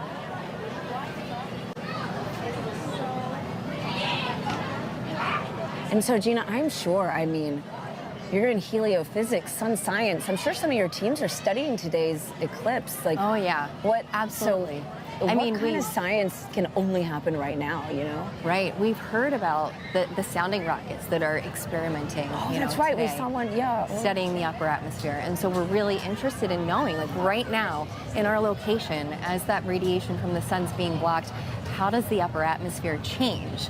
And so In addition to that, I mean, we really want to understand how those sunspots, what's going on when they're covered versus when they are not covered. We can tell the difference in that radiation that's coming from the sun. And so there's so much science that we can do. And this is just, folks, view is just so incredible. Before we fully pass through this transit, let's check in with James at our Eclipse desk. James, I know you are seeing this. What do you think? It's truly a surreal moment. It feels like almost nighttime. It's been really breezy, chilly. That was so the shadows awesome. are all like little rings as well. It's just a beautiful sight. Kind of hard to put into words the exact feeling. I mean, we've been preparing for this for a while. We've been tracking this all morning with our Eclipse Explorer, but actually to see it in person and to take it in, it's a really incredible moment, and this only lasted about 4 minutes. You can see on our Eclipse Explorer, this is already passing off of Kerrville, heading further southeast to parts of the Texas coast on the Gulf. And the morning is far from over here. For a lot of folks in Central America and South America, their morning is just starting off here. The partial eclipse is affecting still a large part of the region. You can see this whole area that's highlighted here in the larger ellipse here. That's all being affected still by that partial eclipse. And you can see on our track that this is going to continue moving further southeast all the way into parts of South America before the morning's over. It's been just incredible tracking this. And actually, Kerrville, we're in the path of the total solar eclipse for next year. So if I turn on the path for next year, you can see X marks the spot here in Kerrville. We're going to be coming right back here to witness this incredible cosmic event once again, getting that incredible view. Just really, again, very hard to put into words just how amazing this is. Just a stunning experience, and it's been an honor to be here with you this morning, tracking this event as it's moved across. We started the morning in Eugene, Oregon. Now it has arrived and already passed us in Kerrville. I'll continue to track it for a little bit longer here, but for now, back to you, Tahira. Thank you, James. And folks, this is just the beginning. Today's event kickstarts NASA's Heliophysics Big Year, which is a year where we're encouraging people to do as many sun-related activities as possible in the lead up to next year's total solar eclipse. Now, Joy and Michael in Albuquerque are going to share some of the ways you can play a part. Joy, what can we look forward to? Now that the annular eclipse is here, the fun has just begun. So today is the official launch of NASA's Heliophysics Big Year. This is a year-long celebration of solar science, and it's modeled after the Big Year concept from citizen scientists in the bird-watching community. So they're challenged to see as many birds as they can, but in the Heliophysics Big Year, we're challenging you to do as many sun science-related activities as possible. And so one way to participate is through NASA's citizen science projects. Here are a few sun-related ones you could join.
So as you can see in the telescope view, the moon is now moving away from the sun, which is really, really amazing that we're still seeing this partial eclipse. Absolutely, and I think I can see a sunspot in there too, and I think on one of the earlier shots, I could see a prominence. So we're seeing NASA's sun science happening in real time.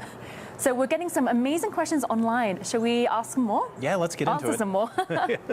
Okay, so we have a question from Peter Chang on X, and they ask, can filtered telescopes see flares on the sun during totality? Oh, that's a really good question. The answer is yes. It depends on what filter, though. So if you use just a white light filter, then you have to have an exceptionally large flare in order to be able to see it.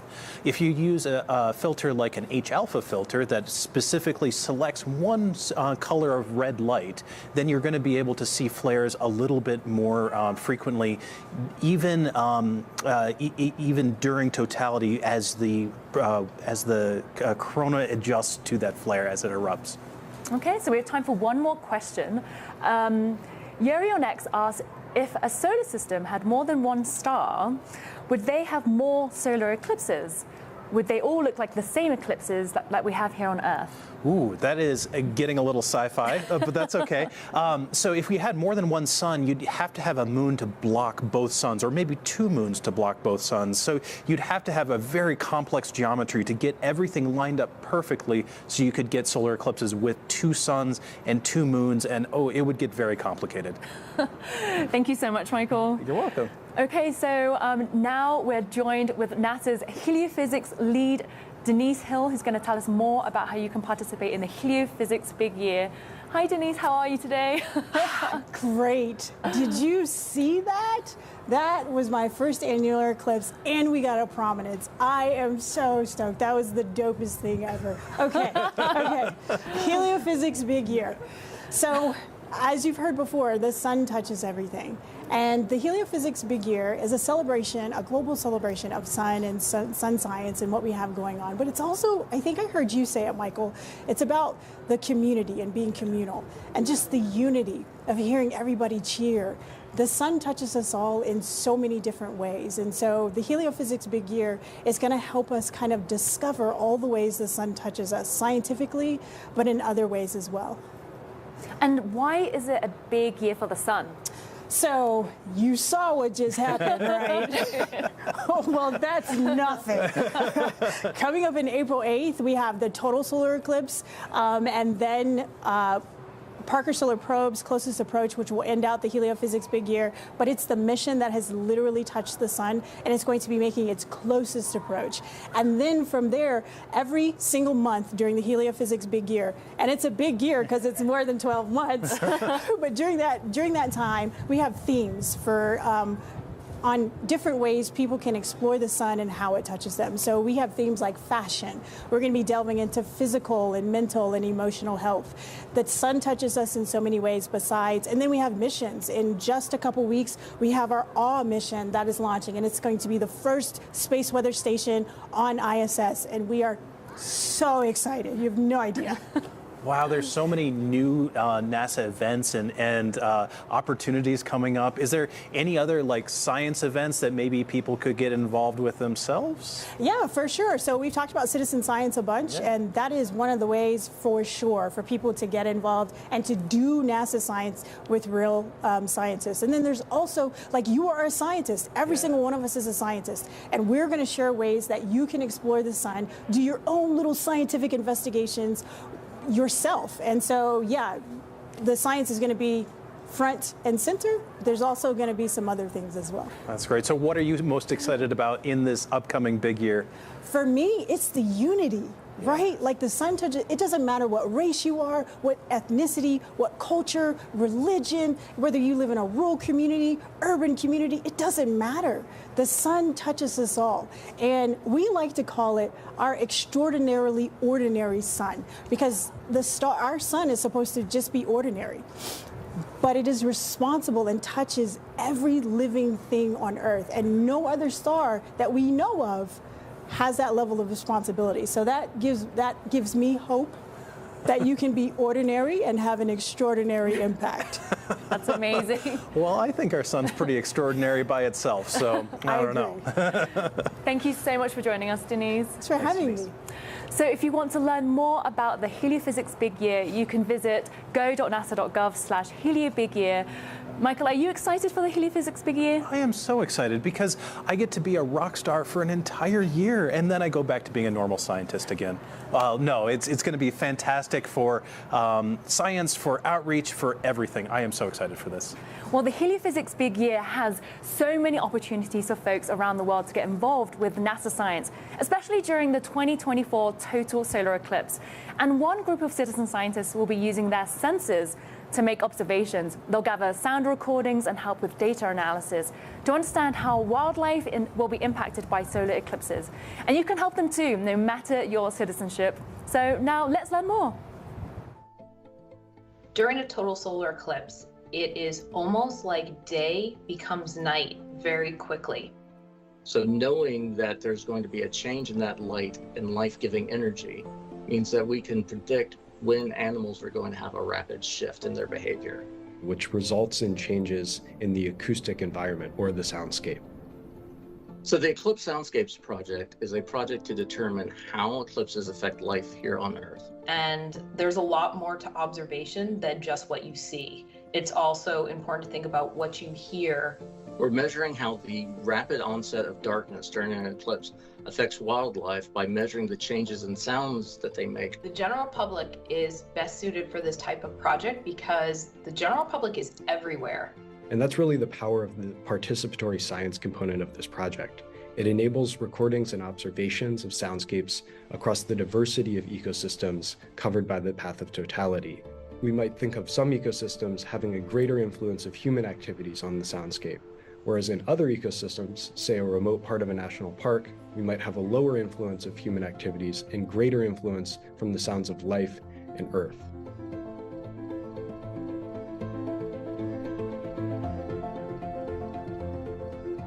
The only way to properly preserve a species is to understand it.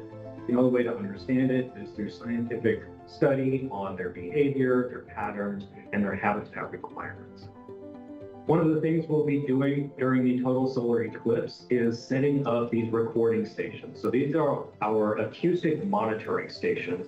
And what we're doing is listening for calls of the different bat species with the hopes of maybe picking up some of those endangered species like the northern long-eared bat. We're hoping the results of this study will inform us about the health of our bat populations on Hot Springs National Park and help improve future conservation efforts. The Eclipse Soundscapes project is an inclusive and accessible project that is inviting the general public to get involved in NASA science alongside scientists and subject matter experts. Wherever you take your observations, you might be giving us information that has never been recorded before. And that is really useful and interesting to a scientist. Wow, that sounds like an exciting project that anyone can get involved with. So if you want to learn more about Eclipse Soundscapes or any of NASA's other citizen science opportunities, go to go.nasa.gov/heliobigyear.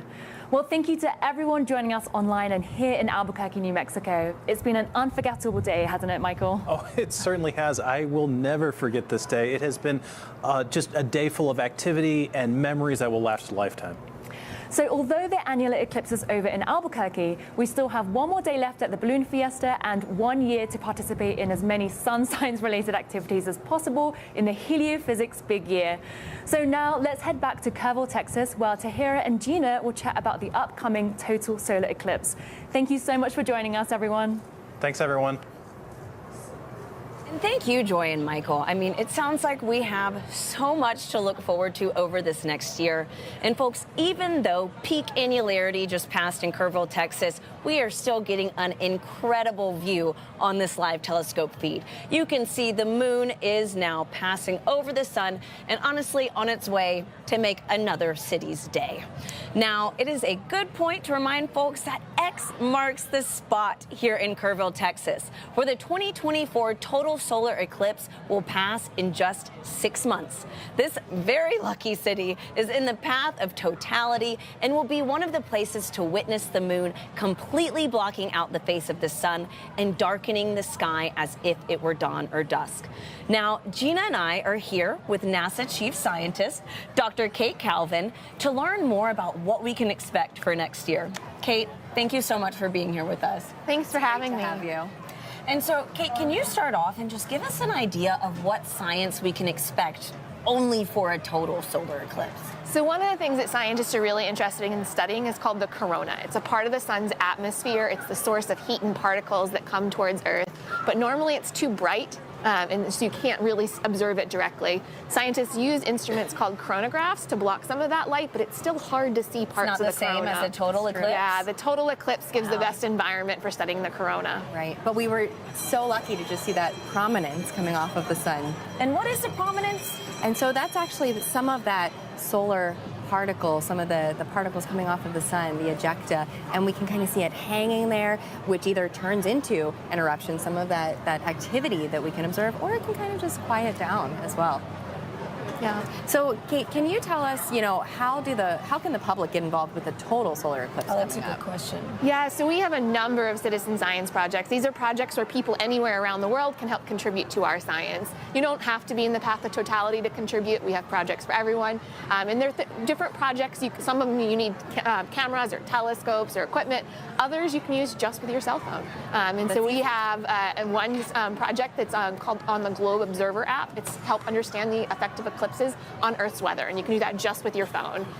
Do you need a science background, or? Anyone can contribute. We walk you through what you need to do, and sometimes it's as simple as taking a picture or recording a sound. And so you can all contribute to our science. So anybody can get involved? Anyone can get involved. Perfect.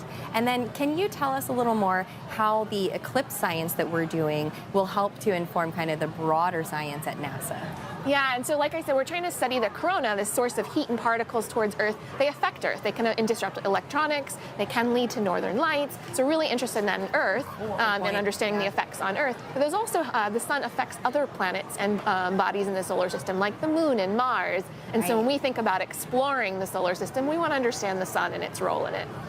Wow, that's incredible. I mean, we have so much to look forward to next year. I want to know, real quick, what's your peak excitement for next year's total solar eclipse? We'll start with you, and then Kate would love to hear your thoughts. Sure. So I'm really excited to compare what we saw today, that annular eclipse. How does it compare to that total solar eclipse? I got to see a total in 2017, but every eclipse is unique, and so such a scientist. I know. Want to do that a is little my experiment. How many data points can I get? But not just that. We're hearing everything about the heliophysics big year, and so it kicks off today, and that total solar eclipse in April will be the next event. So how many events can I participate in for the heliophysics big year? Amazing. What about you, Kate? I'm interested in sort of the things beyond just what you see, but what you feel, so that it's going to get cooler, and we might hear some animals. Today, we felt that. Yeah, and I really want the full body experience of the eclipse. That is incredible. And I mean, today has been a spectacular day. So folks, let's check in one last time with James at our eclipse desk to see how he's doing. James, what's it like? Yeah, Tahira, I'm still in awe of the moment that we just had here a couple minutes ago here in Kerrville, Texas. Just a stunning view of that ring of fire here. And as you can see on our Eclipse Explorer, the annularity has now shifted off into the Gulf of Mexico. So if you're in a boat out there, you'll have a phenomenal view. But we're going to be here once again next year, April 8th, 2024 in Kerrville, Texas. I've got the path of the 2024 total solar eclipse up here on the screen.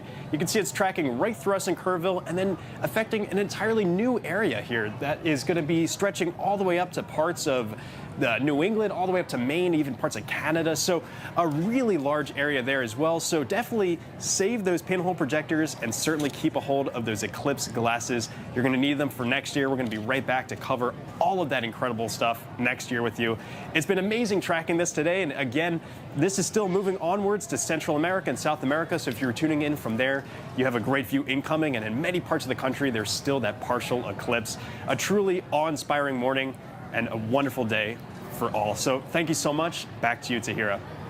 And thank you so much, James, for bringing us into the action during today's show.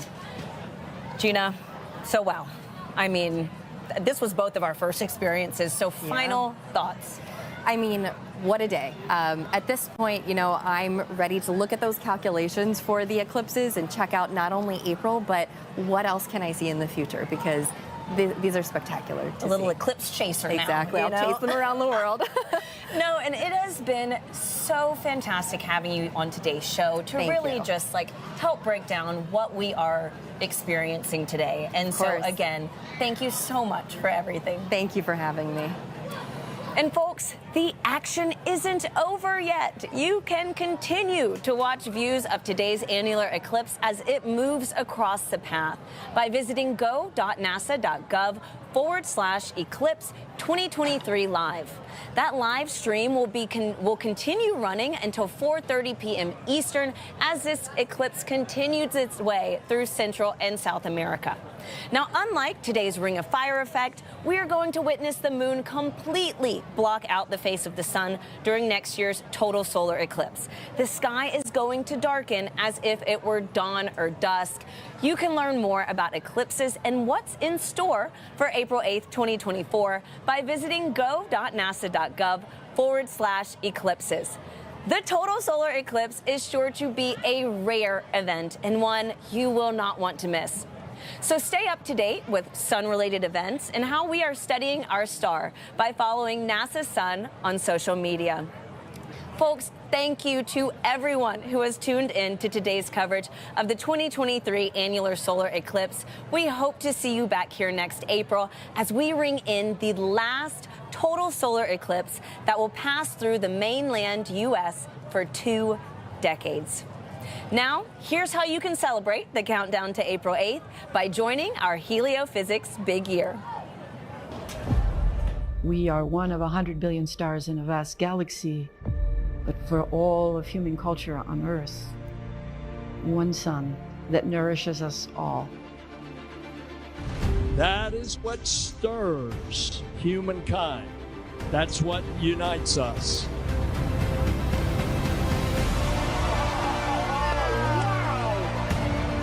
Experience the wonder, the beauty, and the power of our star. One sun across space, time, and culture.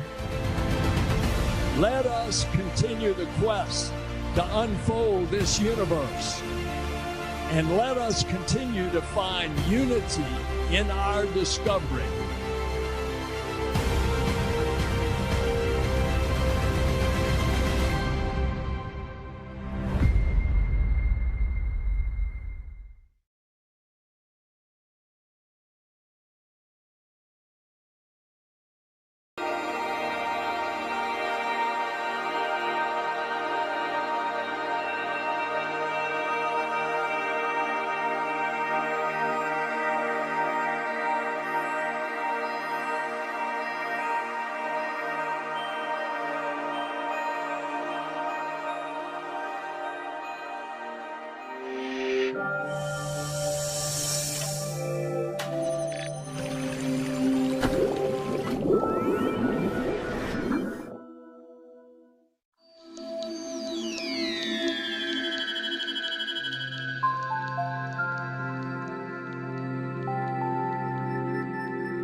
$270 meters in closing. Crew Dragon expected to converge with waypoint 1 directly in front of the International Space Station in less than 5 minutes. You can see the views right over the shoulders of Commander Shane Kimbrough and pilot Megan MacArthur. Kimbrough on the left, MacArthur on the right from that view.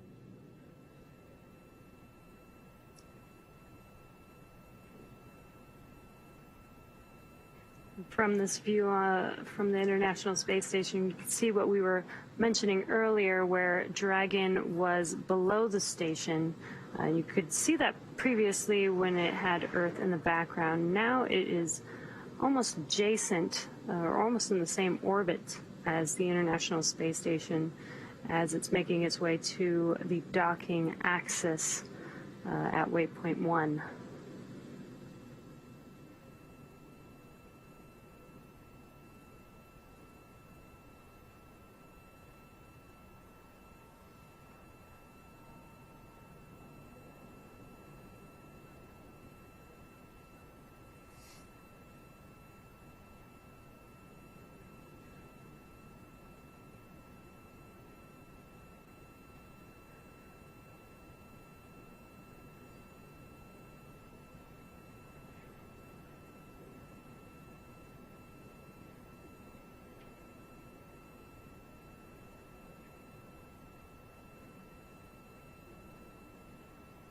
Now this maneuver from below the station to in front of the docking port is almost complete, just a few minutes away.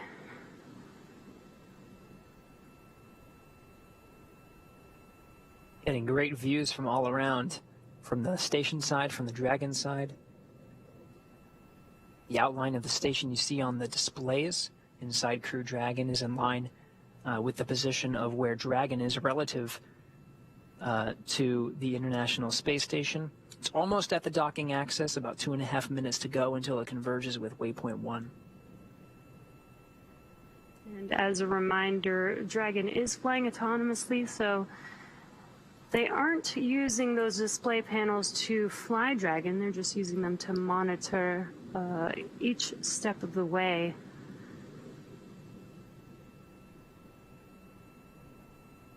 So the crew is basically just patiently waiting until they dock with the station. Now seeing Dragon in a better view, a lot more clear now that it's only 240 meters away.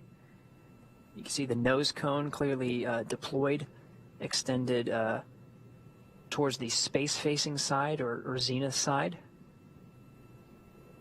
A really good zoomed-in view, and you could almost make out those 4 bulkhead thrusters on the forward portion of the Dragon capsule. There you go. The Cronus is adjusting the aperture of the station cameras. Dragon SpaceX on the big loop. Approach 1 and soft capture ring extension will begin shortly. Dragon will continue to waypoint 2, with the additional lighting assessment occurring at 110 meters, as previously noted. For awareness, if sunlight results in the loss of the Dragonite geofilters, Dragon will autonomously retreat back to waypoint 1, remaining on closed loop control using the time of flight filters. I'll copy.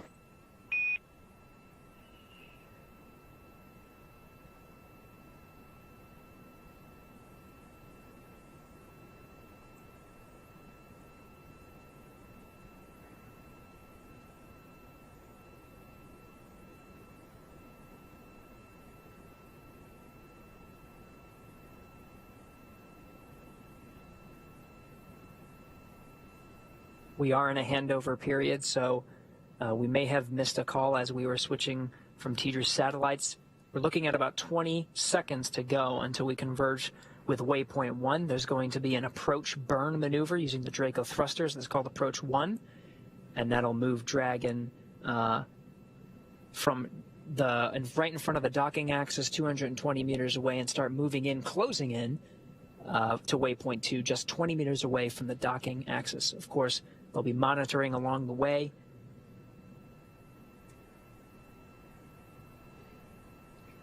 We did hear the Corps mention that they are going to have a checkpoint to make sure that there isn't too much sunlight on the space station, which will prevent Dragon from docking. If that does happen, Dragon will autonomously back out and wait until the sunlight has cleared to ensure a good docking with the space station. Because this is all autonomous, it uses some visual cameras to align with the docking port. So it's really important that we don't have that sunlight getting in the way. Section Delta on the big loop, sound check. SpaceX has you loud and clear on the big loop. Helm me.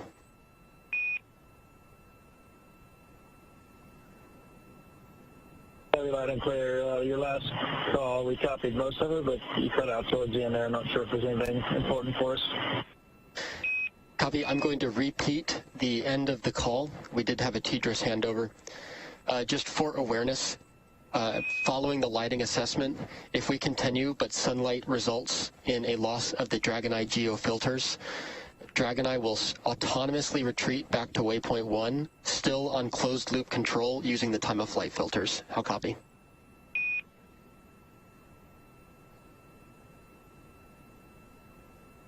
Okay, we copied all. Thank you very much for repeating. No problem, Shane. And for awareness, the C2V2 link reconfiguration has been completed.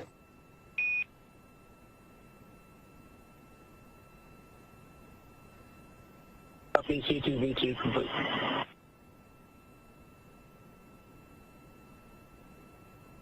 And there, the Corps just reiterated that they will be checking to make sure that the sunlight is not in the way of the visual systems between Dragon and the space station. If that does happen, Dragon will autonomously retract and wait until we do get some good visual views for these systems to dock with each other. So that's right. Crew Dragon resilience actually coming into view a little bit clearer now from the cameras aboard Dragon.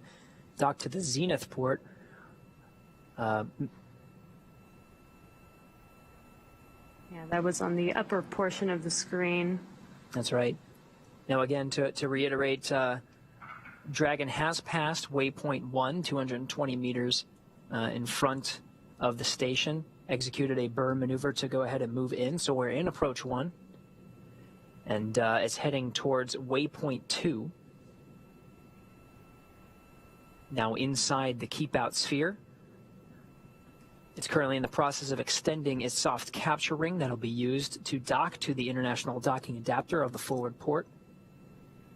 We're monitoring the visual systems of Dragon. It would execute an automatic retreat if the sun was interfering with the optical systems as it makes its way towards its approach.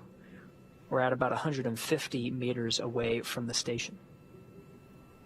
And we have such a great camera view here. You can really see the detail on Dragon. Again, those 4 bulkhead thrusters. You could almost read the logo, the Dragon logo on the side of the vehicle.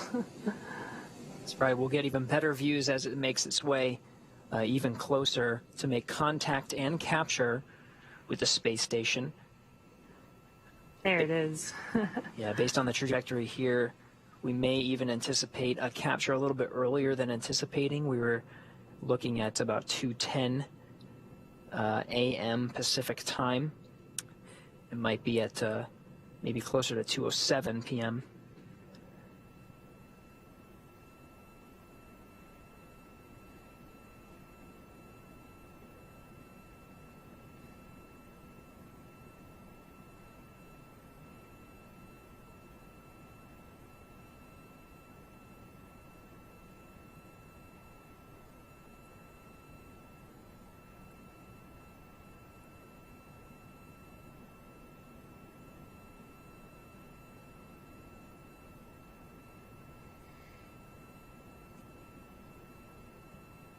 The features of the space station coming into view very clearly.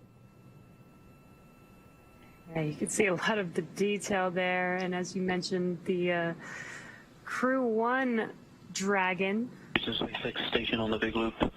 Procedure review complete, ready for docking.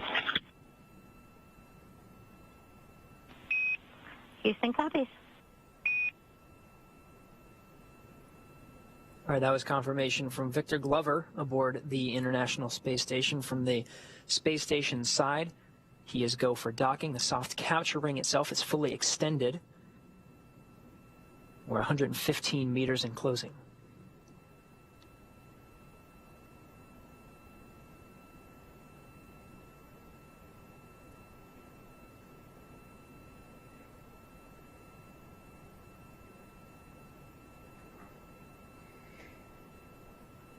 Looking at your screen, the port that we are going to be docking with is directly in the middle of the screen, that circular area on the International Space Station.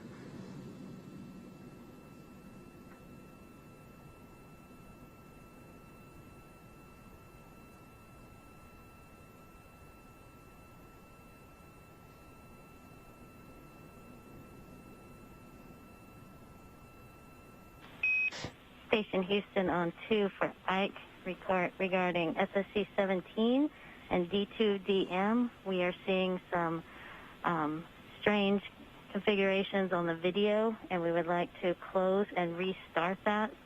We can take care of that from the ground if you would like.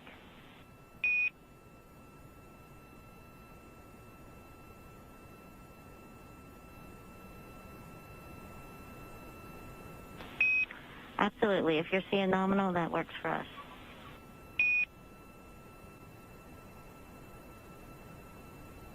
Okay, so Victor Glover aboard the station still has... And Dragon SpaceX soft capture ring extension is complete. Additionally, we did beat the sunlight for the Dragon Eye filters, so we are not going to command a hold.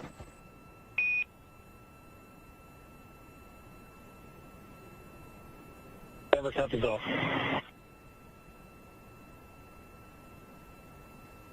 All right, so that's great news. We passed the 110-meter checkpoint that the ground operators were referencing, making sure the sun wasn't interfering with the optical sensors, the Dragon Eye, that are part of the guidance and navigation and control system aboard Dragon. We passed that check mark. We're good to go. We beat the sun there. So we're now inside 80 meters and closing. Dragon will pause at 20 meters.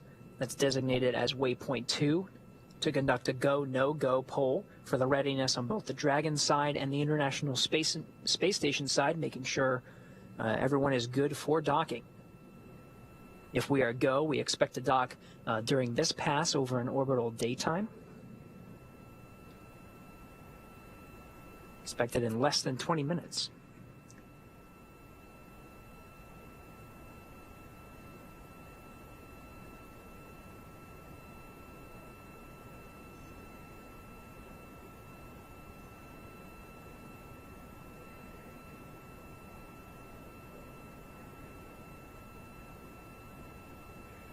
Some of the features there, you can see a lot of the visiting vehicles on board station. At the bottom is a Russian Soyuz vehicle that delivered crew to the International Space Station. Just in front of that, or actually above that, is the Crew Dragon Resilience docked to the Zenith port. Once Crew Dragon Endeavour arrives, there will be 2 Crew Dragons attached to the space station.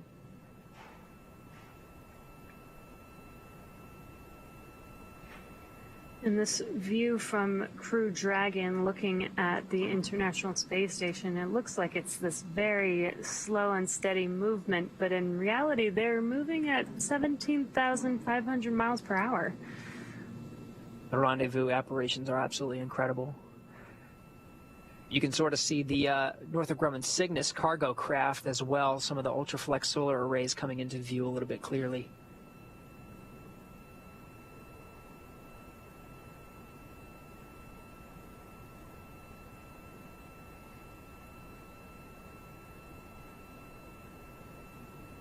And you can see that Crew 1 Dragon vehicle on the top of your screen.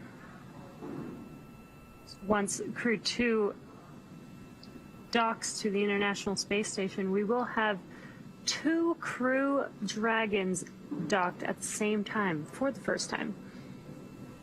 That view right there was truly a representation truly of an international cooperation there. The U.S.-built Node 2 is where the Dragon will be docking today.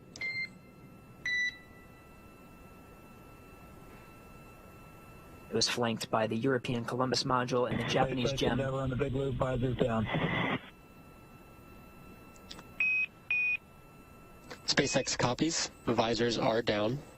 We may enter into a hold at waypoint 2. We are still awaiting ground go for final approach.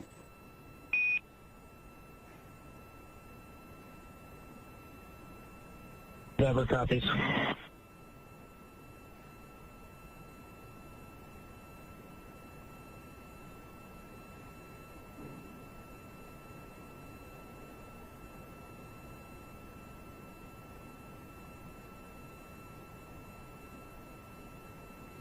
The detail of this camera view is pretty incredible.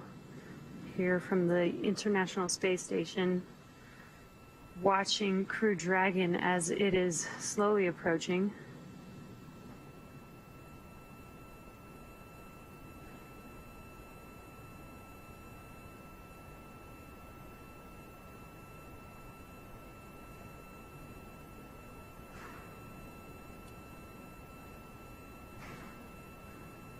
And as expected, Dragon holding at waypoint 2. It's at about 20 meters right in front of the docking axis.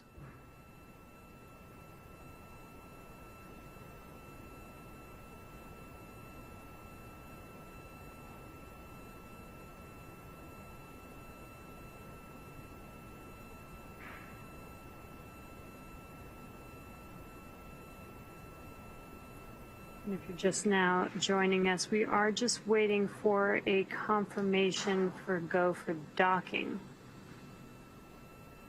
Currently holding Dragon at waypoint 2. And again, it looks like Dragon is just paused and not even moving, but again, as we just mentioned, both the space station and Crew Dragon are actually moving at approximately 17,500 miles per hour. So it's pretty incredible how it can hold these speeds so that it looks like they are just completely paused.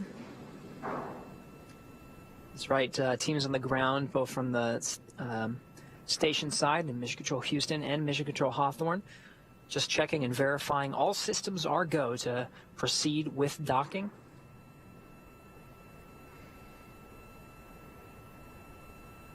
And when we do begin docking, there will be 2 portions of this. There will be a soft capture followed by a hard capture.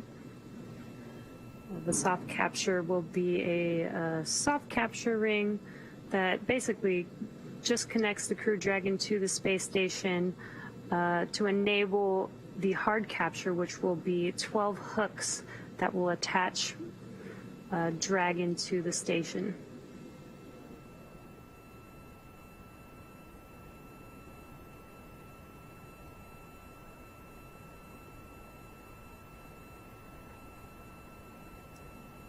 Again, we're standing by the International Space Station, flying over the Indian Ocean now, just south of the Indian border. It's heading on a southeasterly course just south of Australia and should cross over the Terminator line into the Pacific Ocean into an orbital nighttime. The expectation is for Dragon to depart here from waypoint 2 and proceed on with docking ahead of orbital nighttime to beat the sun.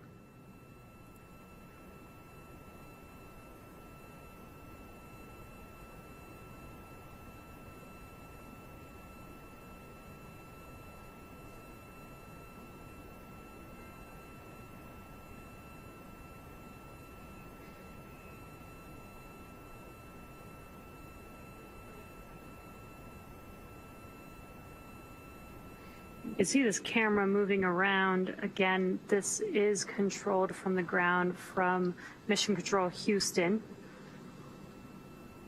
And they're maneuvering this camera around so we can just get a more detailed view of the Crew 2 Dragon Endeavour patiently waiting, docking to the International Space Station. Dragon on its second flight, about to dock to the forward end of the International Space Station for the second time. And Station and Endeavour on the big loop.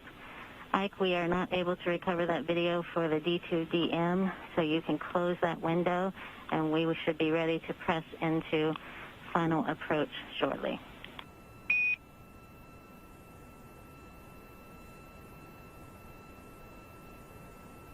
Station copies.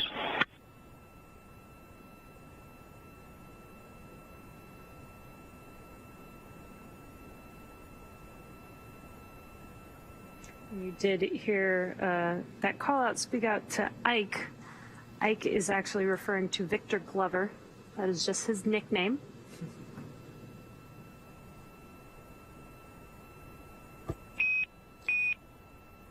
Dragon SpaceX on the big loop. Ground is now go for final approach. Upon confirmation of crew readiness for final approach, we will enable the approach. Please confirm crew readiness, and a reminder, once Dragon is inside the crew hands-off point, retreat and breakout are no longer permitted.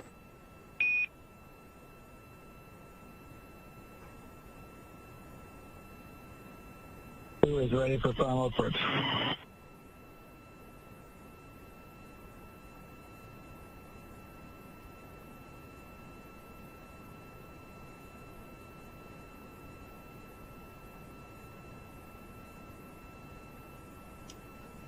And got some good words that the crew is ready for the docking to the International Space Station.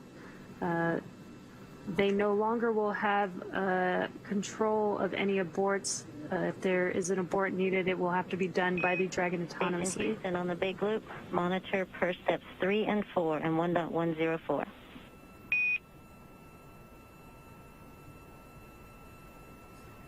Station copy.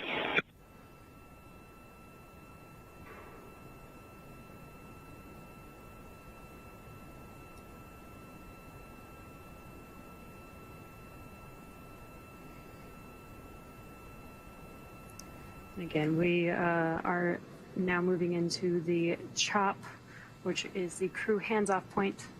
As I was mentioning earlier, if there is an abort, it will need to be done autonomously by Dragon. All right, we did get confirmation. Approach 2 has been initiated. So Dragon now making its way inside the 20-meter hold point at about 18 meters and closing. Final approach of Endeavour to dock with the International Space Station has started. Docking expected in about 3.5 minutes from now.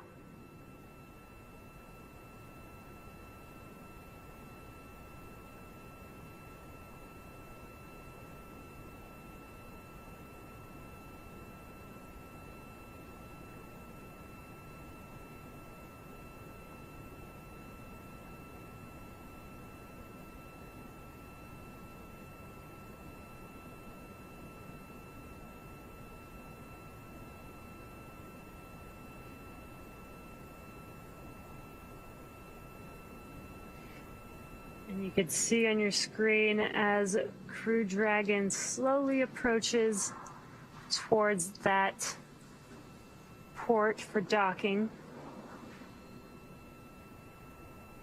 Sorry, we're 13 meters and closing, making a slow and methodical approach to the docking port. That's on the forward end of the International Space Station, that international docking adapter where Crew Dragon Endeavour has docked once before.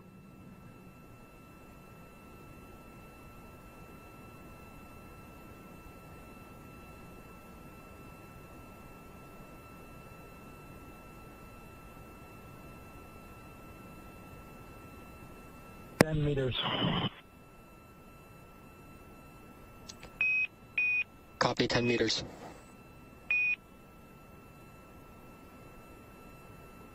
Let that call out was Crew Dragon is just 10 meters away from the International Space Station as it continues its approach for docking.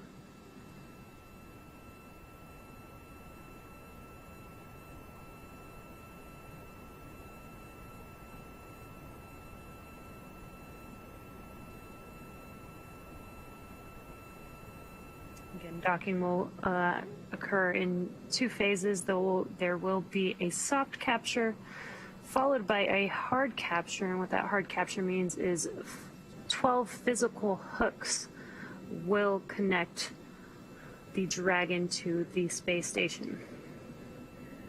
Great views. Dragon just 6 meters away as the station and Dragon fly in tandem 263 statute miles over the South Indian Ocean in the background. 5 meters.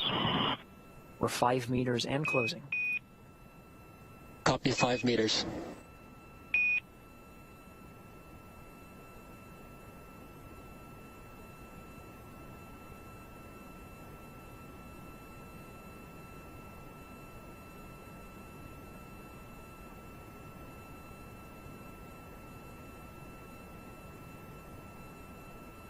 You can really start to see the detail on Dragon there as it is closing in on docking. That's right, 2.5 meters, 30 seconds. Crew hands off point was called out.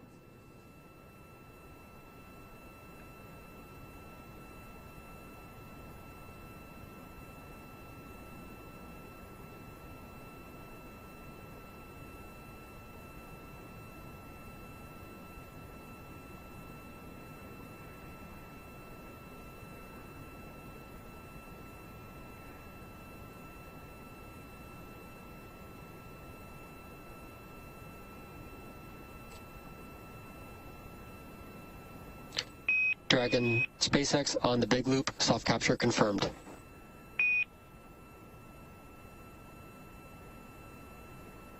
Copy, soft capture confirmed.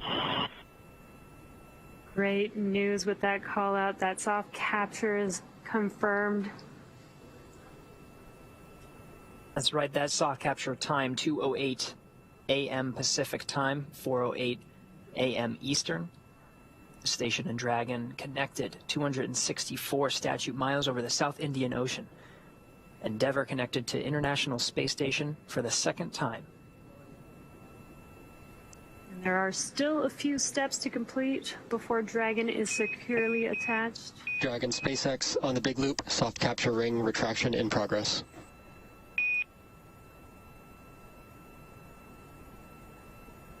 That's good. The ring retraction is happening. Ring retraction happening as expected. And after the ring retracts, 12 hooks will latch, 6 at a time, to perform a hard capture, and will officially mate Dragon to the International Space Station.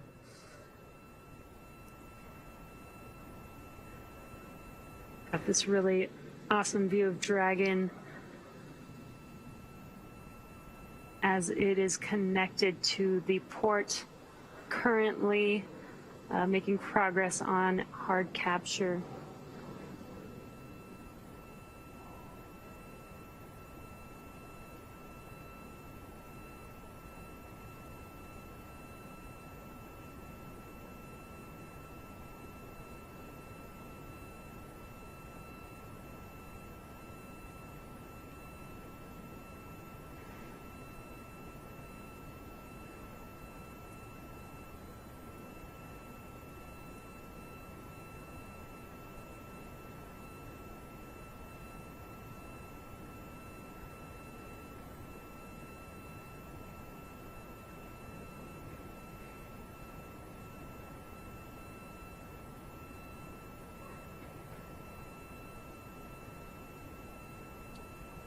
Soft capture ring retraction does take some time. It is continuing at its anticipated speed. Things are looking good. Again, this is the first in a series of steps to officially mate Dragon to the station.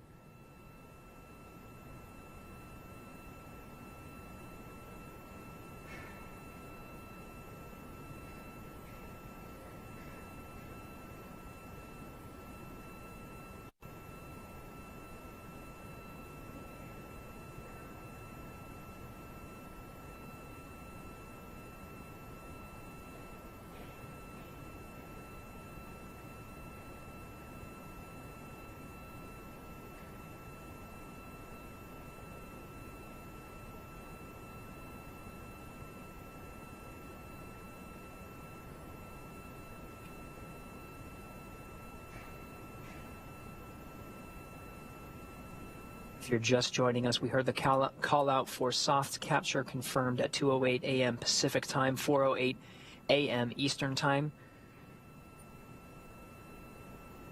Station and Dragon were 264 statute miles over the South Indian Ocean at the time of contact and capture.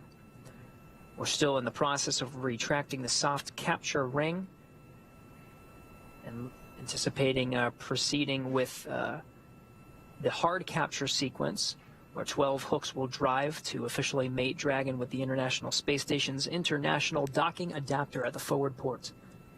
Crew Dragon Endeavour docked to that forward port for the second time.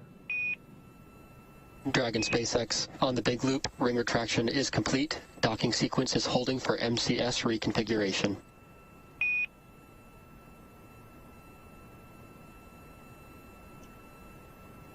Endeavour copies off.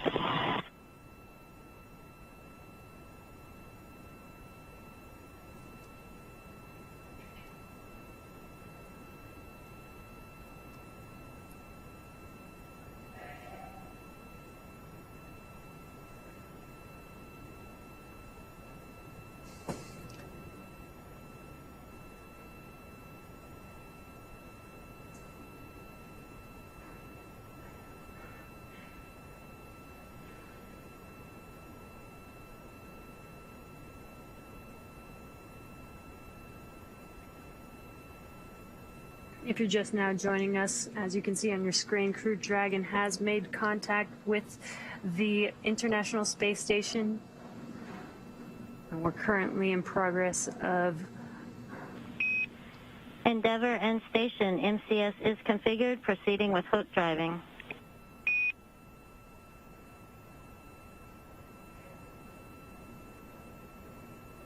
Endeavour copies. Station copies. Great timing there. This is now the beginning of the hard capture sequence. This is where 12 hooks will latch between Dragon and the space station, 6 hooks at a time. This will take a few minutes to complete. That's right, that MCS is just configuring the International Space Station's attitude control. It needed to be configured differently between a soft capture and hard capture sequence. So now that that's been confirmed, they can go ahead and press to drive the 12 hooks needed to confirm a hard capture.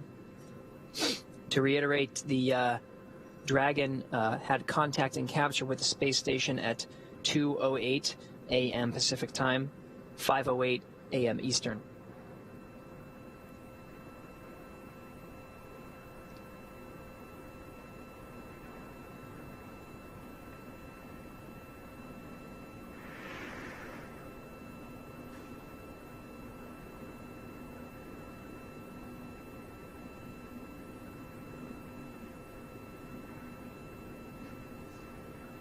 Space Station and Dragon crossing over the Terminator line, just south of Australia,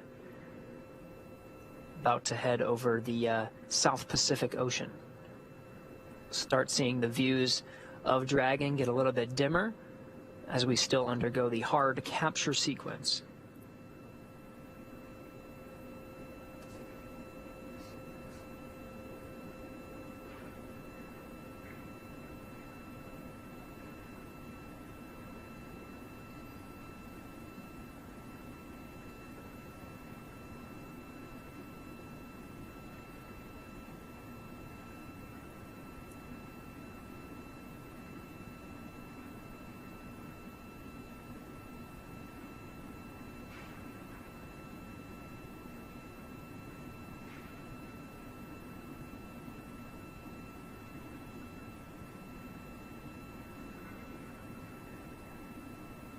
All right, again, we're still undergoing the hard capture sequence. There's 12 hooks that drive to officially mate Dragon to the International Space Station, 6 of them driving currently. Station attitude configured to support the hard capture sequence. Now operating on control moment gyros to maintain attitude control during the hard capture sequence.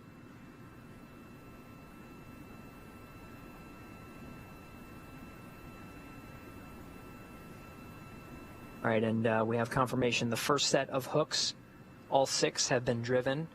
They look good. The second set are driving and are looking good at the anticipated speed. Halfway there.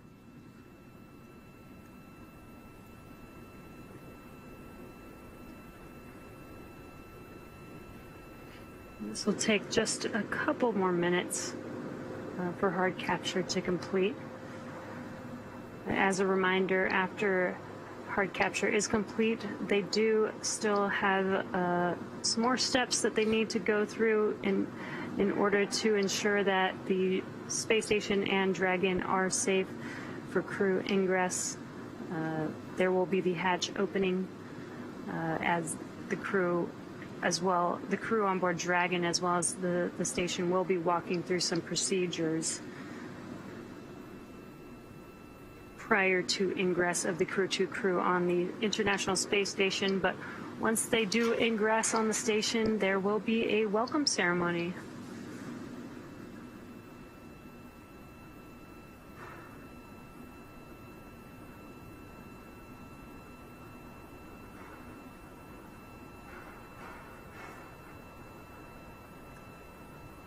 Again, half of the hard capture hooks have been driven and locked into place. The second set of 6 hooks, 12 total, 6 of them driving.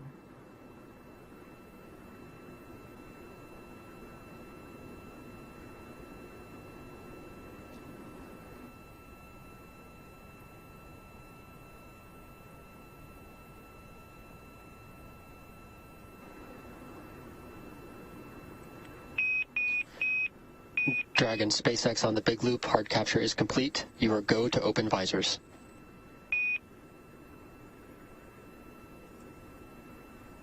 Copy, hard capture complete. Opening visors.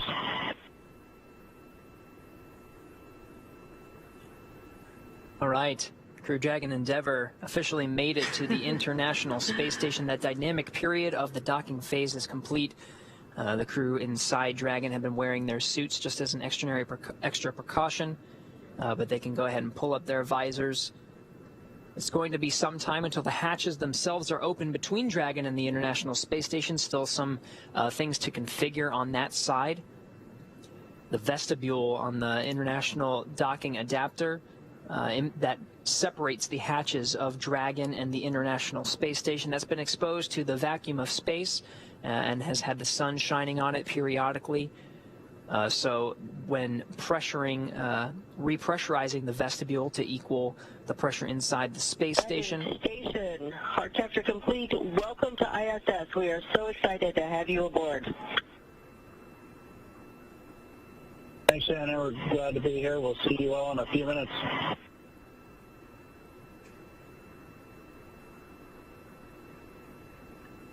International Space Station Commander Shannon Walker welcoming the crew. Now Crew 2 officially made it to the International Space Station. Again, it's going to be some time until they come in, but the commander of the International Space Station welcoming 4 new crew members for her expedition on board here shortly.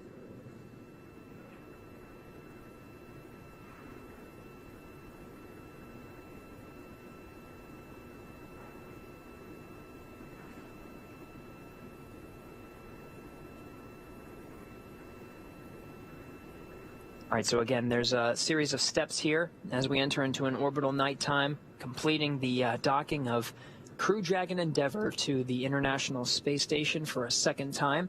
That contact and capture occurring at 2:08 a.m. Pacific time, 5:08 a.m. Eastern. We have a confirmed hard capture. The umbilical is in motion to connect the station to the Dragon and provide data and power and communication through that umbilical, so it no longer has to rely on its own systems. Everything's looking good for that vehicle. It's going to be some time again until we repressurize the vestibule and get those hatches open between the Dragon and the International Space Station. It'll be the crew inside the station getting that ready to be opened. Endeavour SpaceX docking sequence is complete. Welcome to the ISS. Thank you, SpaceX. Great to be here.